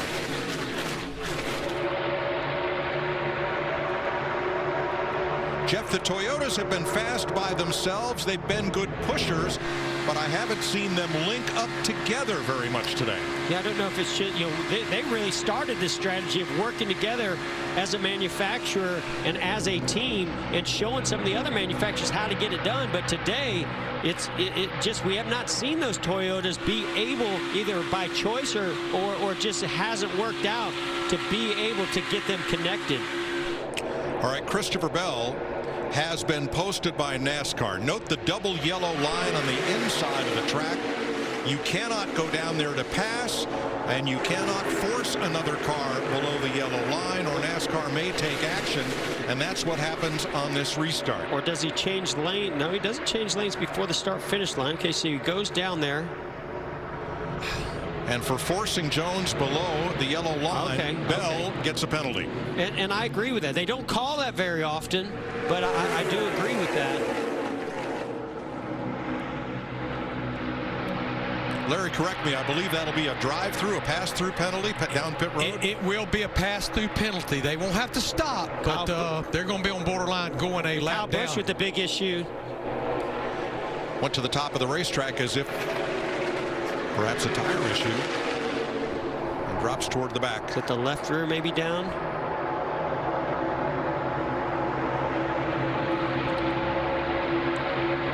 So Kyle Busch is in that third lane. The car gets really loose on him, almost makes contact with the outside wall, but I really believe this is a tire down. Vince?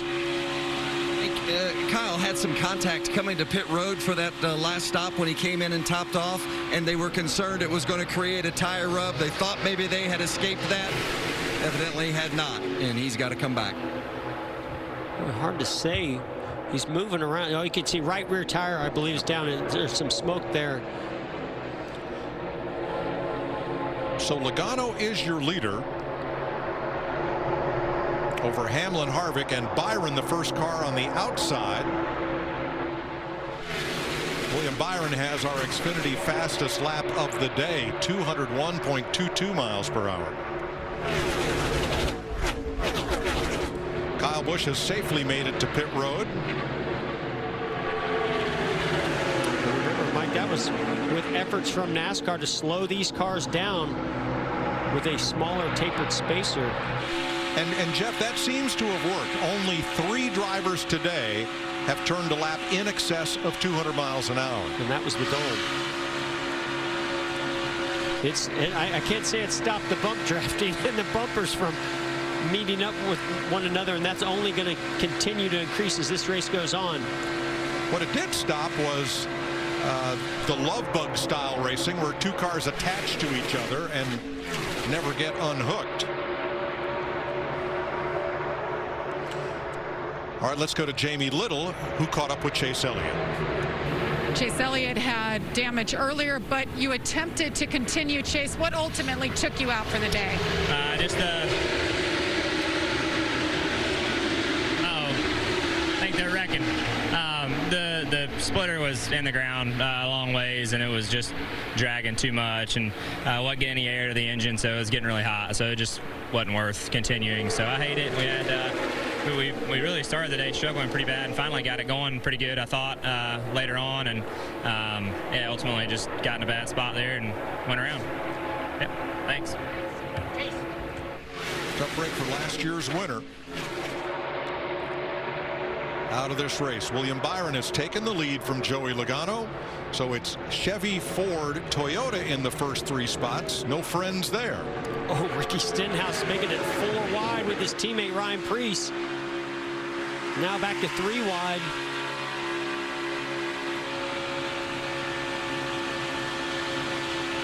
So that's Preece with our P&G cam looking back as Blaney tries to work his way back to the front. And Mike, this is what, when we don't know what the weather is going to do throughout a race, it creates this urgency, and that's what we've seen all day long. It just seems like the urgency to push, to get the lead, to get track position, to make it 2, 3, 4 wide. 35 to go. 7 cars have broken away at the front of the field, single file, led by William Byron.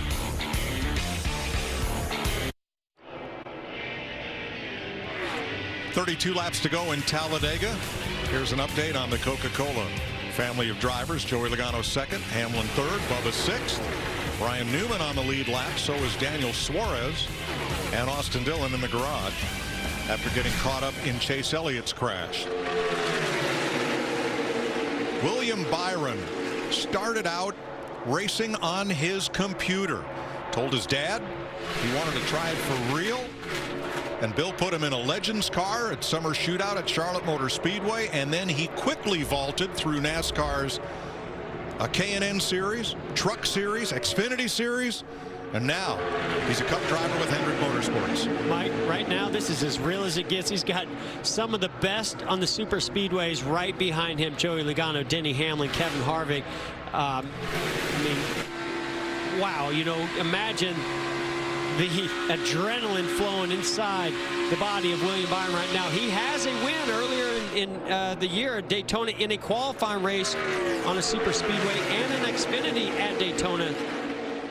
But right now he's trying to close in on his first win in the Cup Series.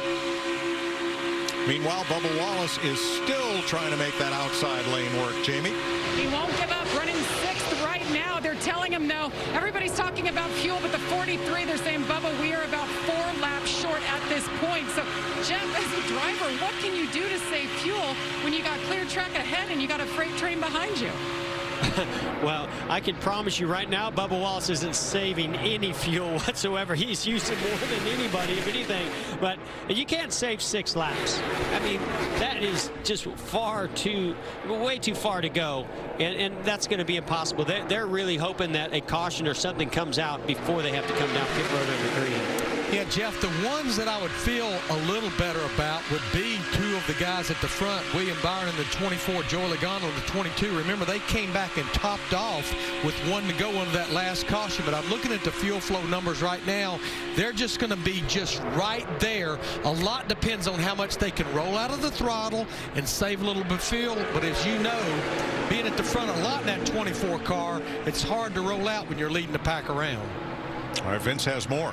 Yeah, and same can be said for Joey Logano in that 22, as Logano just told him hard to save fuel because they told him he needs to save 2 to 3 laps, or he's 2 to 3 laps short. And Joey said it's going to be hard to save it. And the 11 of Chris Gabehart, the crew chief, told Denny Hamlin, do the same. Don't let it influence your decisions, but save me some if you can. Bubba Wallace with a big push to Denny Hamlin as he gets out to the lead. Oh, the 24 gets loose from a push from Joey Logano.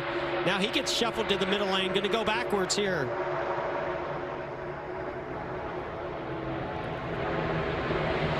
Tough break for Byron, and I think, Jeff, most of that pack was content to let him lead. It might have allowed them to save a little gas as Bubba Wallace guns it from the inside with Joey Logano and Kevin Harvick.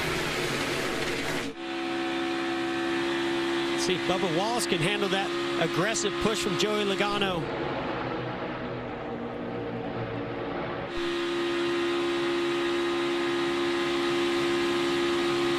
This is that point where you just put that car right on the yellow line, hold that steering wheel steady as you can, and take every one of those shoves and pushes coming from Joey Logano behind you and hold on tight.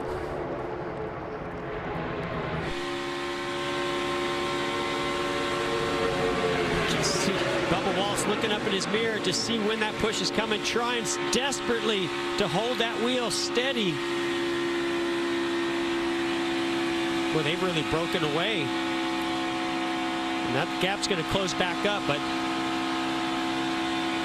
oh, Joey's going to try to go to the outside, uses Ford teammate and Kevin Harvick.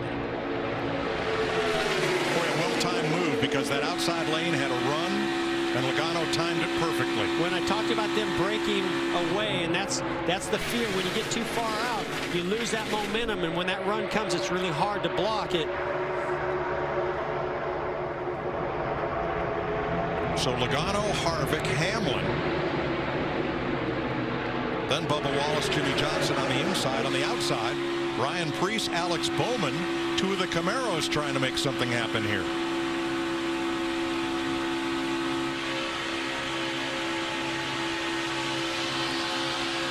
We're going to make that today's tied clean pass as Joey Logano timed it pretty perfectly. You can see he's using that draft.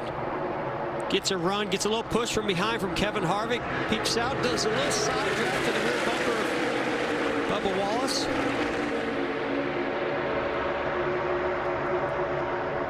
And Logano, who's led the second most laps today, makes today's tie clean pass. Now Alex Bowman. Look who's back at the front. We haven't seen Tyler Reddick since he won stage 1. There he is. Second place. Preece on the outside of him. Where did all these Chevrolets come from all of a sudden? They're ganging up on the Fords and Toyotas. Ryan Preece, the former NASCAR Wheel and Modified Tour champ in that blue and white 37. His best career Cup finish came right here in this race at Talladega, 3rd. And he's doing this with heavy damage to that front splitter, front nose. You see some of the shots of the front of that race car, the 37, Ryan Preece. And it's pretty amazing that he's able to be out front right now with all that damage. There's that patch job that they've done on the nose. If that makes it to victory lane, it'll be beautiful. 30 cars on the lead lap with just 24 laps to go.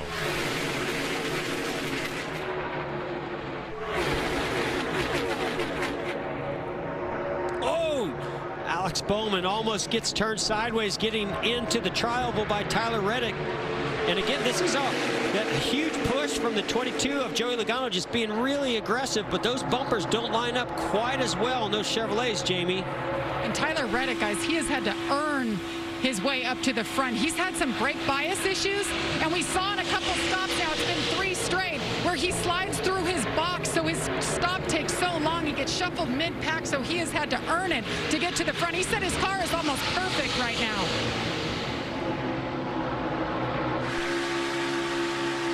Slip sliding around at Talladega with 23 laps to go. 4 Chevrolets in front.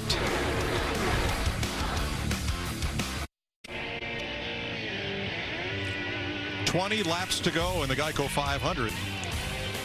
Pre-race, our $1,000 Fox Bet Super 6 game. One of the questions was, which of these drivers will finish highest? 19 to go. Alex Bowman out in front, leading the race. Jeff, but also, is he burning the most fuel? Absolutely. Yeah, there's no saving fuel when you're out front. Neither is Joey Logano as he's getting the big push from Ryan Preece. Joey's been in that inside lane behind Tyler Reddick, pushing him. But I think he felt like there's no way I'm going to get to the lead down here. I'm going to go to this outside lane, see what I can do. Now back at 13th place, 6th on the outside lane, is Ryan Blaney, who's led the most laps today. How's he on fuel? Pace. We need to save about 12 more laps, so make about 12 more laps, then we can go hard at this pace.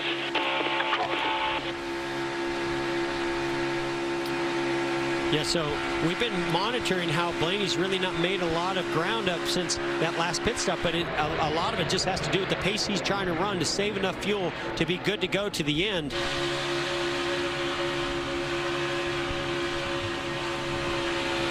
Ryan Preece right up against Joey Logano.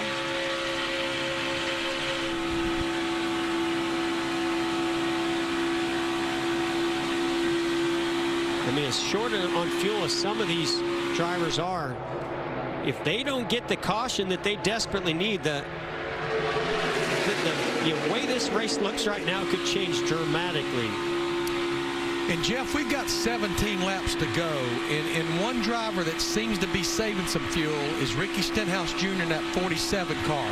He's still going to be about a lap shy, but one driver I'm watching, I know he's back in 25th position, but he's the only driver I'm showing that is right there with 17 laps to go, and that's Martin Truex Jr. in the 19 car. Came back and topped off at lap 145, so yeah, it's going to be interesting if we stay caution-free. Truex back in 25th out of 30 lead lap cars. Now next weekend, an unprecedented NASCAR doubleheader over 2 days at one track, scheduled like this from the start of the season. We'll be in Pocono, Pennsylvania, Saturday on Fox, Sunday on FS1. So join us next weekend from Pennsylvania. Alex Bowman has been out front here. We listened in. Made a bail and try to save. That's really the only thing we can do. The only problem is you lead. I thought when we popped off we were okay.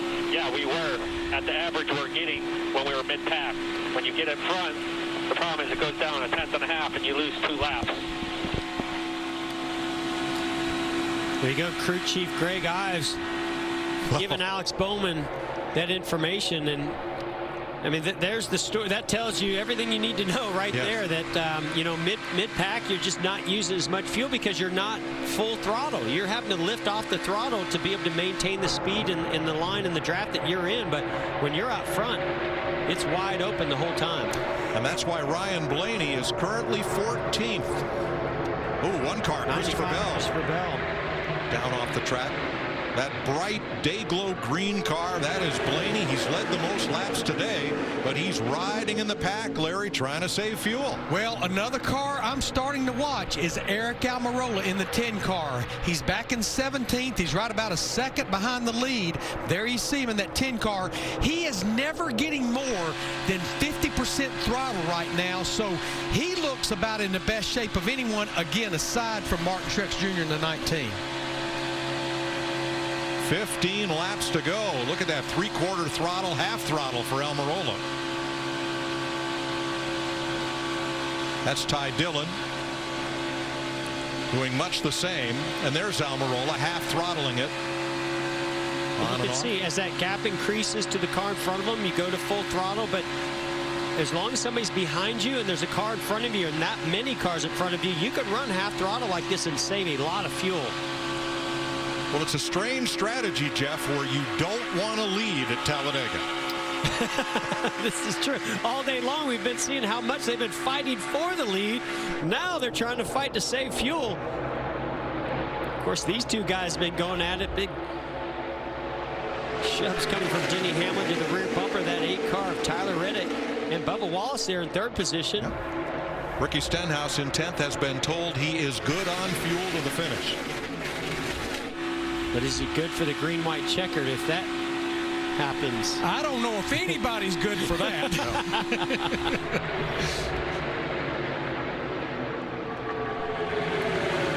Alex Bowman, second here last year, and during the time we were away for COVID-19, he won an iRace on Fox at Talladega. Vince. The 22 of Joey Logano, they are short. They told him, you got to save. We can race with 5 to go, but only if you can save me some gas. Paul Wolf, the crew chief, indicating there's still a couple of laps short. I mean, I can't even begin to tell you how difficult it is to save 2 laps here, right? That's over 5 miles. Wow. And you certainly aren't going to do it if you're leading that pack, which Joey Logano is in that outside lane. Tyler Reddick on the inside lane. Yeah, if you're Ricky Stenhouse Jr., Ty Dillon, we showed some of those guys that can run half throttle and ride in this pack. They can save a lot of fuel. So how does this happen? Larry, I think it speaks to the timing of the last caution flag and when everybody last had an opportunity to pit under yellow. Yeah, I mean, it came right there, and everyone pitted with about 45 laps to go. Now, some came back and pitted with 43 to go, and it was just right there on the threshold of the fuel window. How about Brad Keselowski in car number 2 on fuel? Not just saving, you're going to start saving, so just so you know. So I can make it on fuel now? We're really close. If you want to save for like 2 more laps and then go, that's probably a good idea, but we should be really close right here. And you can see Brad is the very tail of this huge pack. There's a massive amount of air that's being punched in the hole, hole of air being punched, and you can probably run 1/4 throttle where Brad Keselowski's been running, so he can save a tremendous amount of fuel.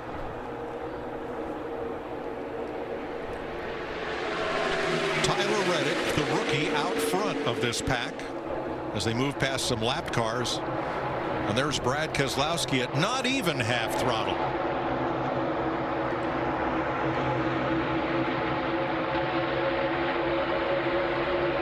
Riding around in his automobile. Yeah, he's just cruising right now. Now, who's not cruising is Joey Logano in that outside lane. Not only is he not saving fuel up there, but he's running a longer line being in that outside lane. Now, what's going to be making everyone nervous is when we see Eric Jones in the 20 car. He should be the first driver to hit pit road because, remember, he stayed out on that last caution. So right now, he's going to have to be on pit road in about the next 2 to 3 laps.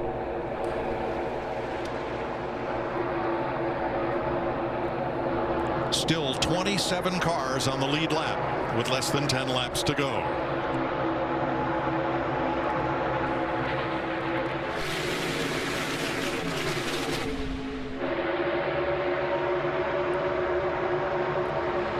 Regardless of what happens here, Mike, in these next 8 or 9 laps, boy, hats off to Tyler Reddick, doing just a fantastic job following up that great finish last week with 4th place at Homestead with a great run here as he leads this field.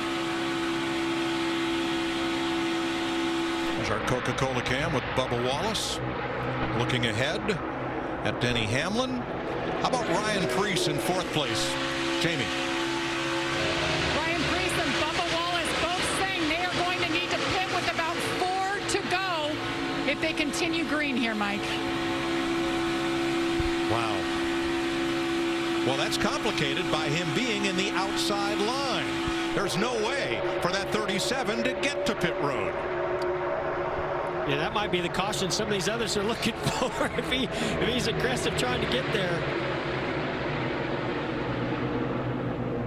Yeah, we know getting on this pit road under green, that's about as treacherous as any part of the racetrack. Hey, it's time to go for Ryan Blaney, Eric Almirola. Those guys have been back there saving fuel. They're ready to go. It's like the alarm clock went off, Jeff, and here they come. The dinner bell. Yeah. The trophy bell. There's Eric Jones on pit road. As we expected, he would be the first of those lead cars to pit. And there's Blaney right behind Preece and Logano. 7 to go.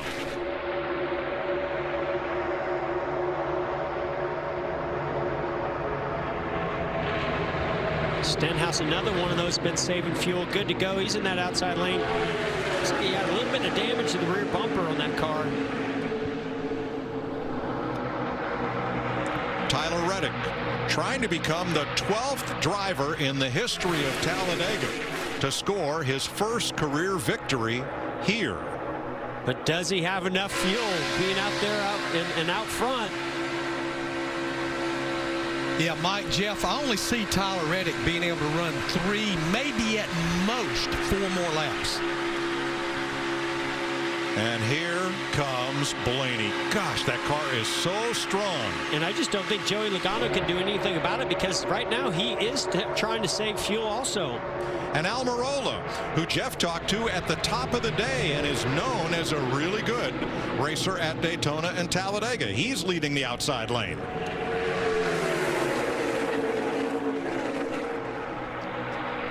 Now, is the 12 of Blaney going to work with Almirola because he feels like he can make it to the end, or his teammate Joey Logano that we feel like is short on fuel? Logano backing up in the middle. With Preece in that group. Here's Stenhouse. Stenhouse to the inside. It's going to make it 4 wide. Of course he is. That's what he does. That's what a Stenhouse does, right? That blue Red Roof 47 now tucks in behind Ryan Blaney. To the delight of Ryan Blaney, because we've seen just how good that 47 of Ricky Stenhouse Jr., how fast that car is and how good of a pusher he is.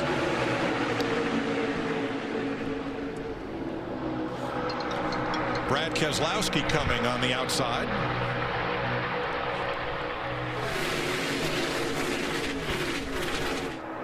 See if he can make it back up to his Penske teammates. And Ryan Newman pushing Keselowski up top in that green car. As they go 4 wide through the tri-oval. Guys, we have some cars out there, some drivers, they are on fumes. I've got to believe we're going to see some hit pit road this next time around. Big push coming from Ricky Stenhouse Jr. The 12. Here they come to the lead.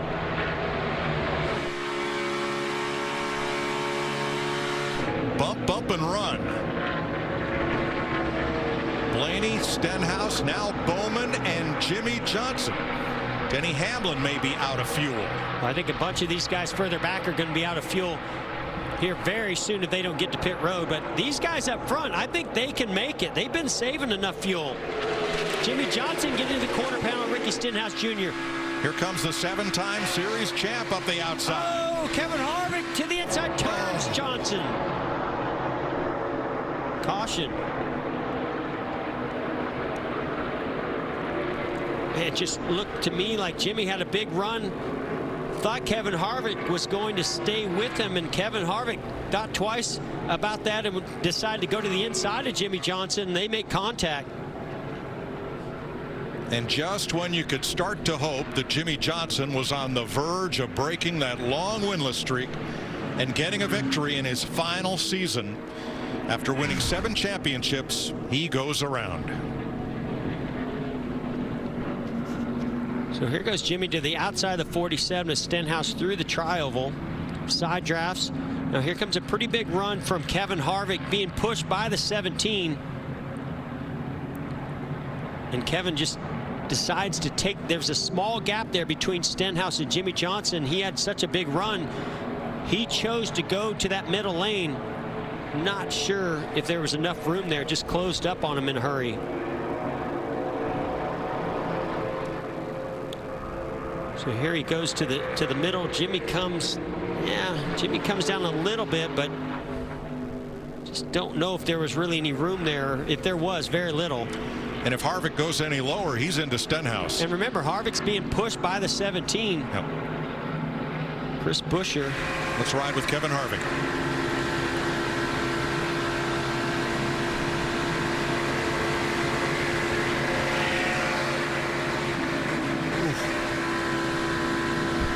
Just so close there. We listened in to Kevin Harvick. Y'all just ran out of room there. Yeah, I mean, how much you can do.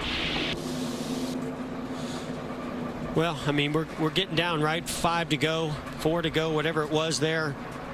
And you know, you just start seeing guys not lifting, and you see guys getting more, aggressive as they start connecting those bumpers with these huge runs. And Kevin Harvick had a run that, had he got to the inside of Jimmy Johnson, might have taken him all the way to the lead.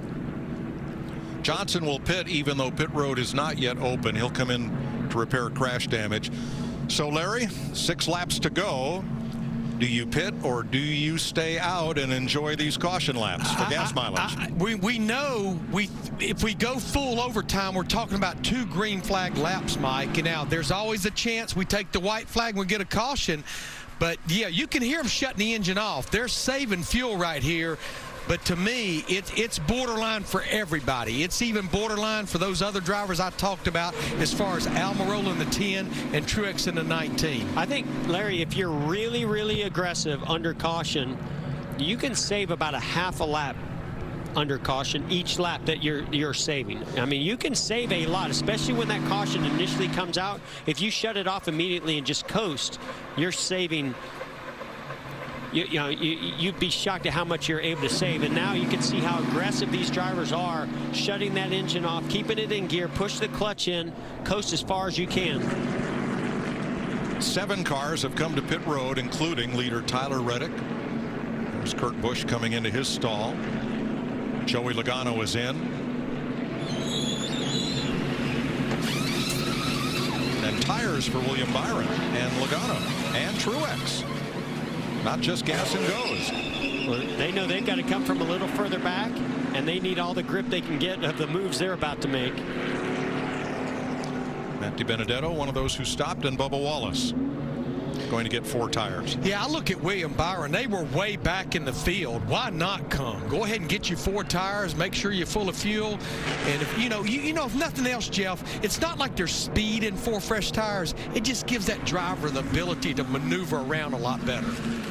And I don't know, Jimmy Johnson's out of this thing yet. He had 4 flat tires, but he was able to get back to pit road, get tires. I don't know if there's any damage to that car otherwise. And he is still on the lead lap, Jeff. So with Brendan gone, the free pass car, we will restart with 26 lead lap cars.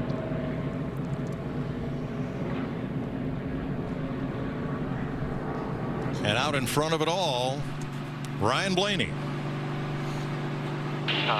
Get down in front of the floor, but see what they want to do. But I just think the bottom would be stronger. I don't think with a green-white checker you can count on somebody helping you. Yeah, I was hopeful. Now, of the first 8 cars, 7 of them are Fords like Blaney's.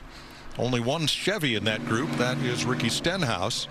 The next Chevy back is 9th place Ty Dillon, and the first Toyotas in line are 12th place Denny Hamlin and 13th Eric Jones.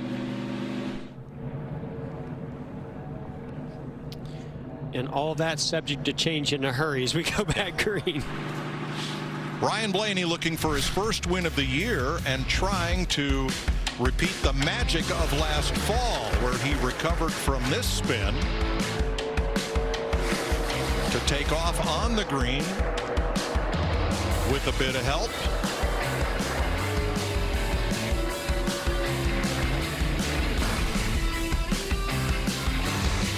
And then ahead of the melee, Ryan Blaney, high inches to victory lane. And ahead of Ryan Newman.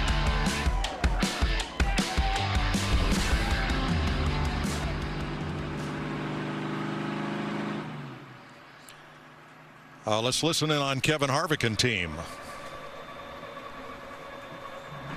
It's gonna be a drag race, right? I'm just letting you know what he was asking, so you tell me what you. Green-white checker, we just gotta race it out, I guess. That's what I told him. Right.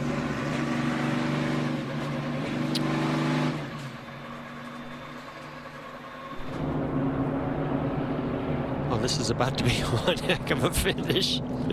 There's a tweet from a new member of the Fox family. It is snug, okay? That's...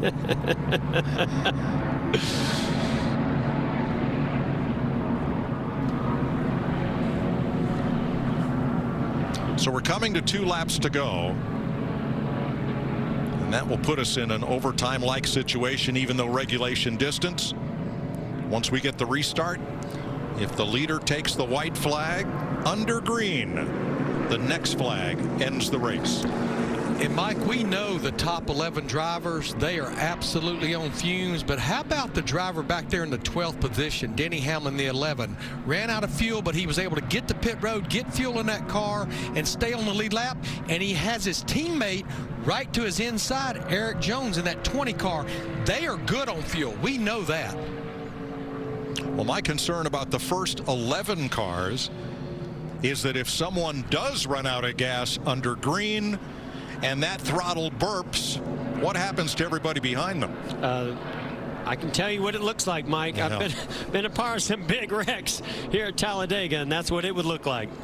Pace car dives in, and a couple of cars with it. Clint Boyer and Ryan Newman to pit lane. Credit one, bank overtime. Green flag.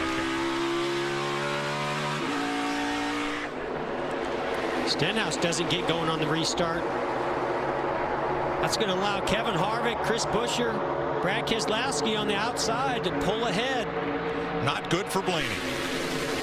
Gotta wonder, did that 47 bobble there because of being low on fuel? Now, Blaney has some help. But is it too late? Well, he's got a lot of help. 47 is wound up. That Camaro of the 47 of Stenhouse locked onto the rear bumper of Ryan Blaney. He's going to move up, though, to try to pick up the 10 of Almirola. And the closer, Mr. Where did he come from? Kevin Harvick is in the lead. Don't look way back. They're 4 wide. Can we get the one to go? White flag. There it is.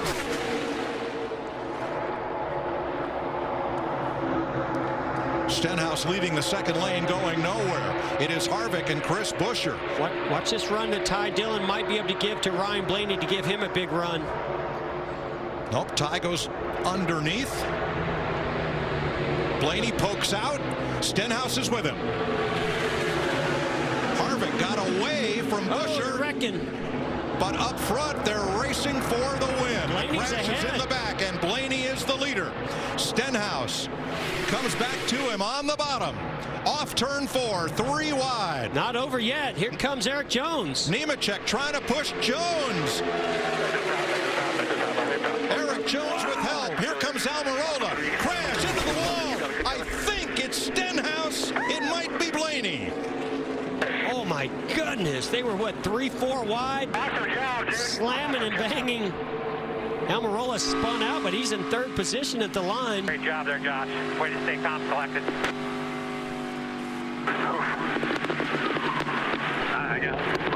Scoring unofficial and under review. And Ryan Blaney wins Talladega. What a wild finish.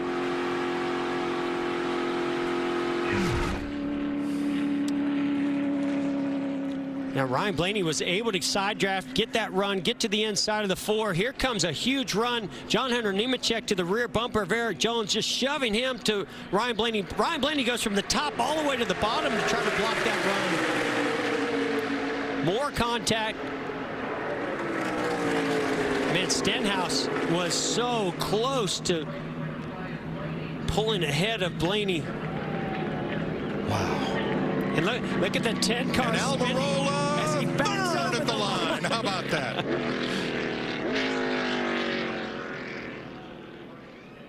Only at Talladega. When Bill France put the finish line way down toward turn 1 to make those seats more saleable, well, he would have appreciated today. Yes, he would. What a wild finish. And 5,000 ticket-buying fans in attendance, getting to enjoy it along with you folks at home. For Ryan Blaney, it's his 4th career victory. His last one was last October here at Talladega, and he now completes the Penske trio of Cup racing winners in 2020.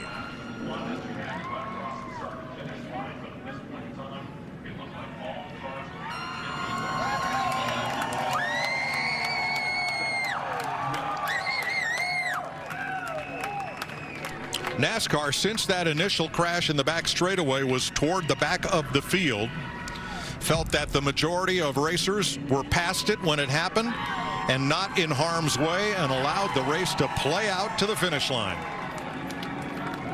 Vince Welch.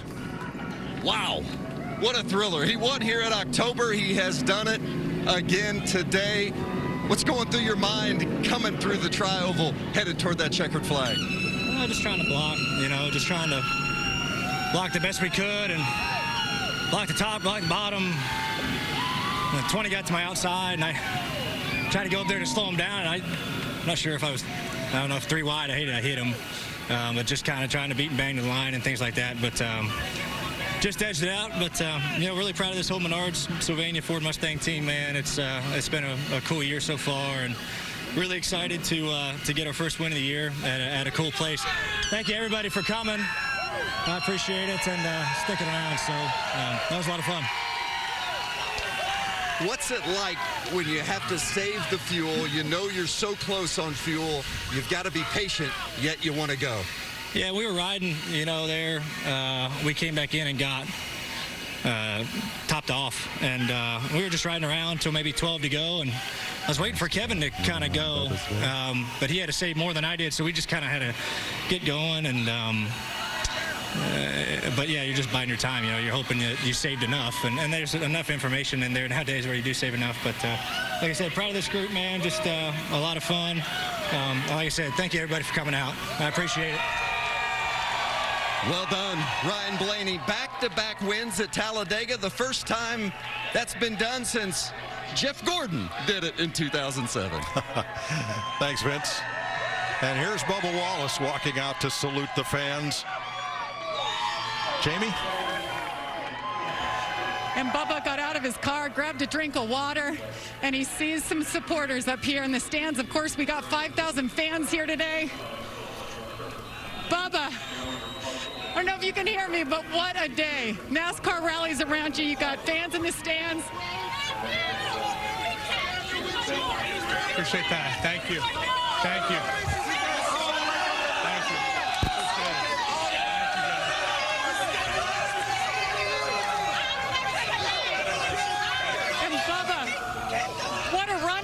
you today? Led the field. How do you describe just today, this moment? This is probably the most badass moment right here.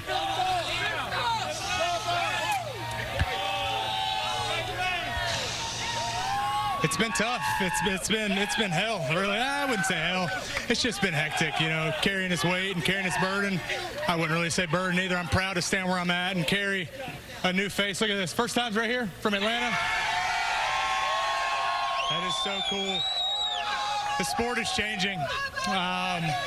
The deal that happened yesterday, sorry I'm not wearing my mask, but I wanted to show whoever it was that you're not going to take away my smile. And I'm going to keep on going. I've been a part of this sport for a really long time. Still kind of a rookie, starting to figure this plate stuff out. We had a good race going today in our Victory Junction Chevrolet, but man, I know I should have won that damn race. We ran out of gas. Just the stars didn't align for us completely, but all in all, we won today. The pre-race deal. The pre-race deal was probably one of the hardest things I've ever had to witness in my life. From all the supporters, from drivers, from crew members, everybody here, the badass fan base. Thank you guys for coming out here. This is truly incredible, and I'm proud to be a part of this sport, Jamie. Like I said earlier, I got a long way to go, and we'll keep on trucking. Another top 15 for us. We'll take it, and we'll just go on to Pocono, right? Okay, Pocono. So, hey, I'm still smiling. Long week ahead of me, probably a couple weeks, probably a couple months. Courtney's going to lay some interviews on me, so I'll be ready for Pocono, though. Thanks, Bubba. Well done.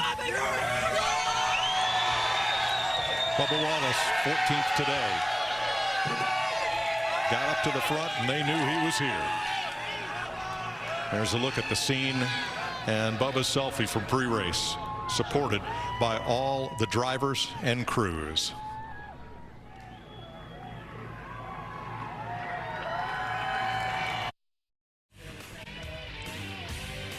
Bubba Wallace walked to victory lane to congratulate his buddy Ryan Blaney. Bubba finished only 0.3 of a second behind the winner. Here's a wild last lap. Let's take a look at the two major incidents, starting with the back straightaway. You see Bowman is giving a push to the 11 of Denny Hamlin. He gets into the 14 of Boyer, turns him down into the 19 of Truex, and Corey LaJoie in the 32. They just all start stacking up and piling in. Benedetto going for a loop there, and then here's coming to the finish line. Look at Ryan Blaney squeezing Eric Jones up into John Hunter Nemechek, turns Jones into the wall. Almirola goes around. Almirola ended up third, and coming backwards, John Hunter Nemechek ended up 8th with his best career finish. Let's hear from the runner-up. Here's Vince. Ricky Stenhouse Jr. ends up second. There were certain points in this race today where you looked like you had the fastest car and maybe you were the guy to beat. So second may be a little tough to swallow, but how do you balance that? Yeah, we were so close there at the end, and you know, it was hard all day trying to break up the Penske cars, and then there at the end, all the blue ovals were together, but you know, our NOS Energy drink Camaro was really fast all day. Boys brought a good one. I thought we had a shot there at the end. You know, it just didn't work out, but all in all, a solid day. Really cool to see all the support of the fans that are here for Bubba. That's a pretty special moment at the beginning of the race. So we came up one spot short. We'll go get him next week. Thanks, Vince. The top 5, 2 Fords, 2 Toyotas, and Stenhouse's Camaro. We'll be right back to Talladega.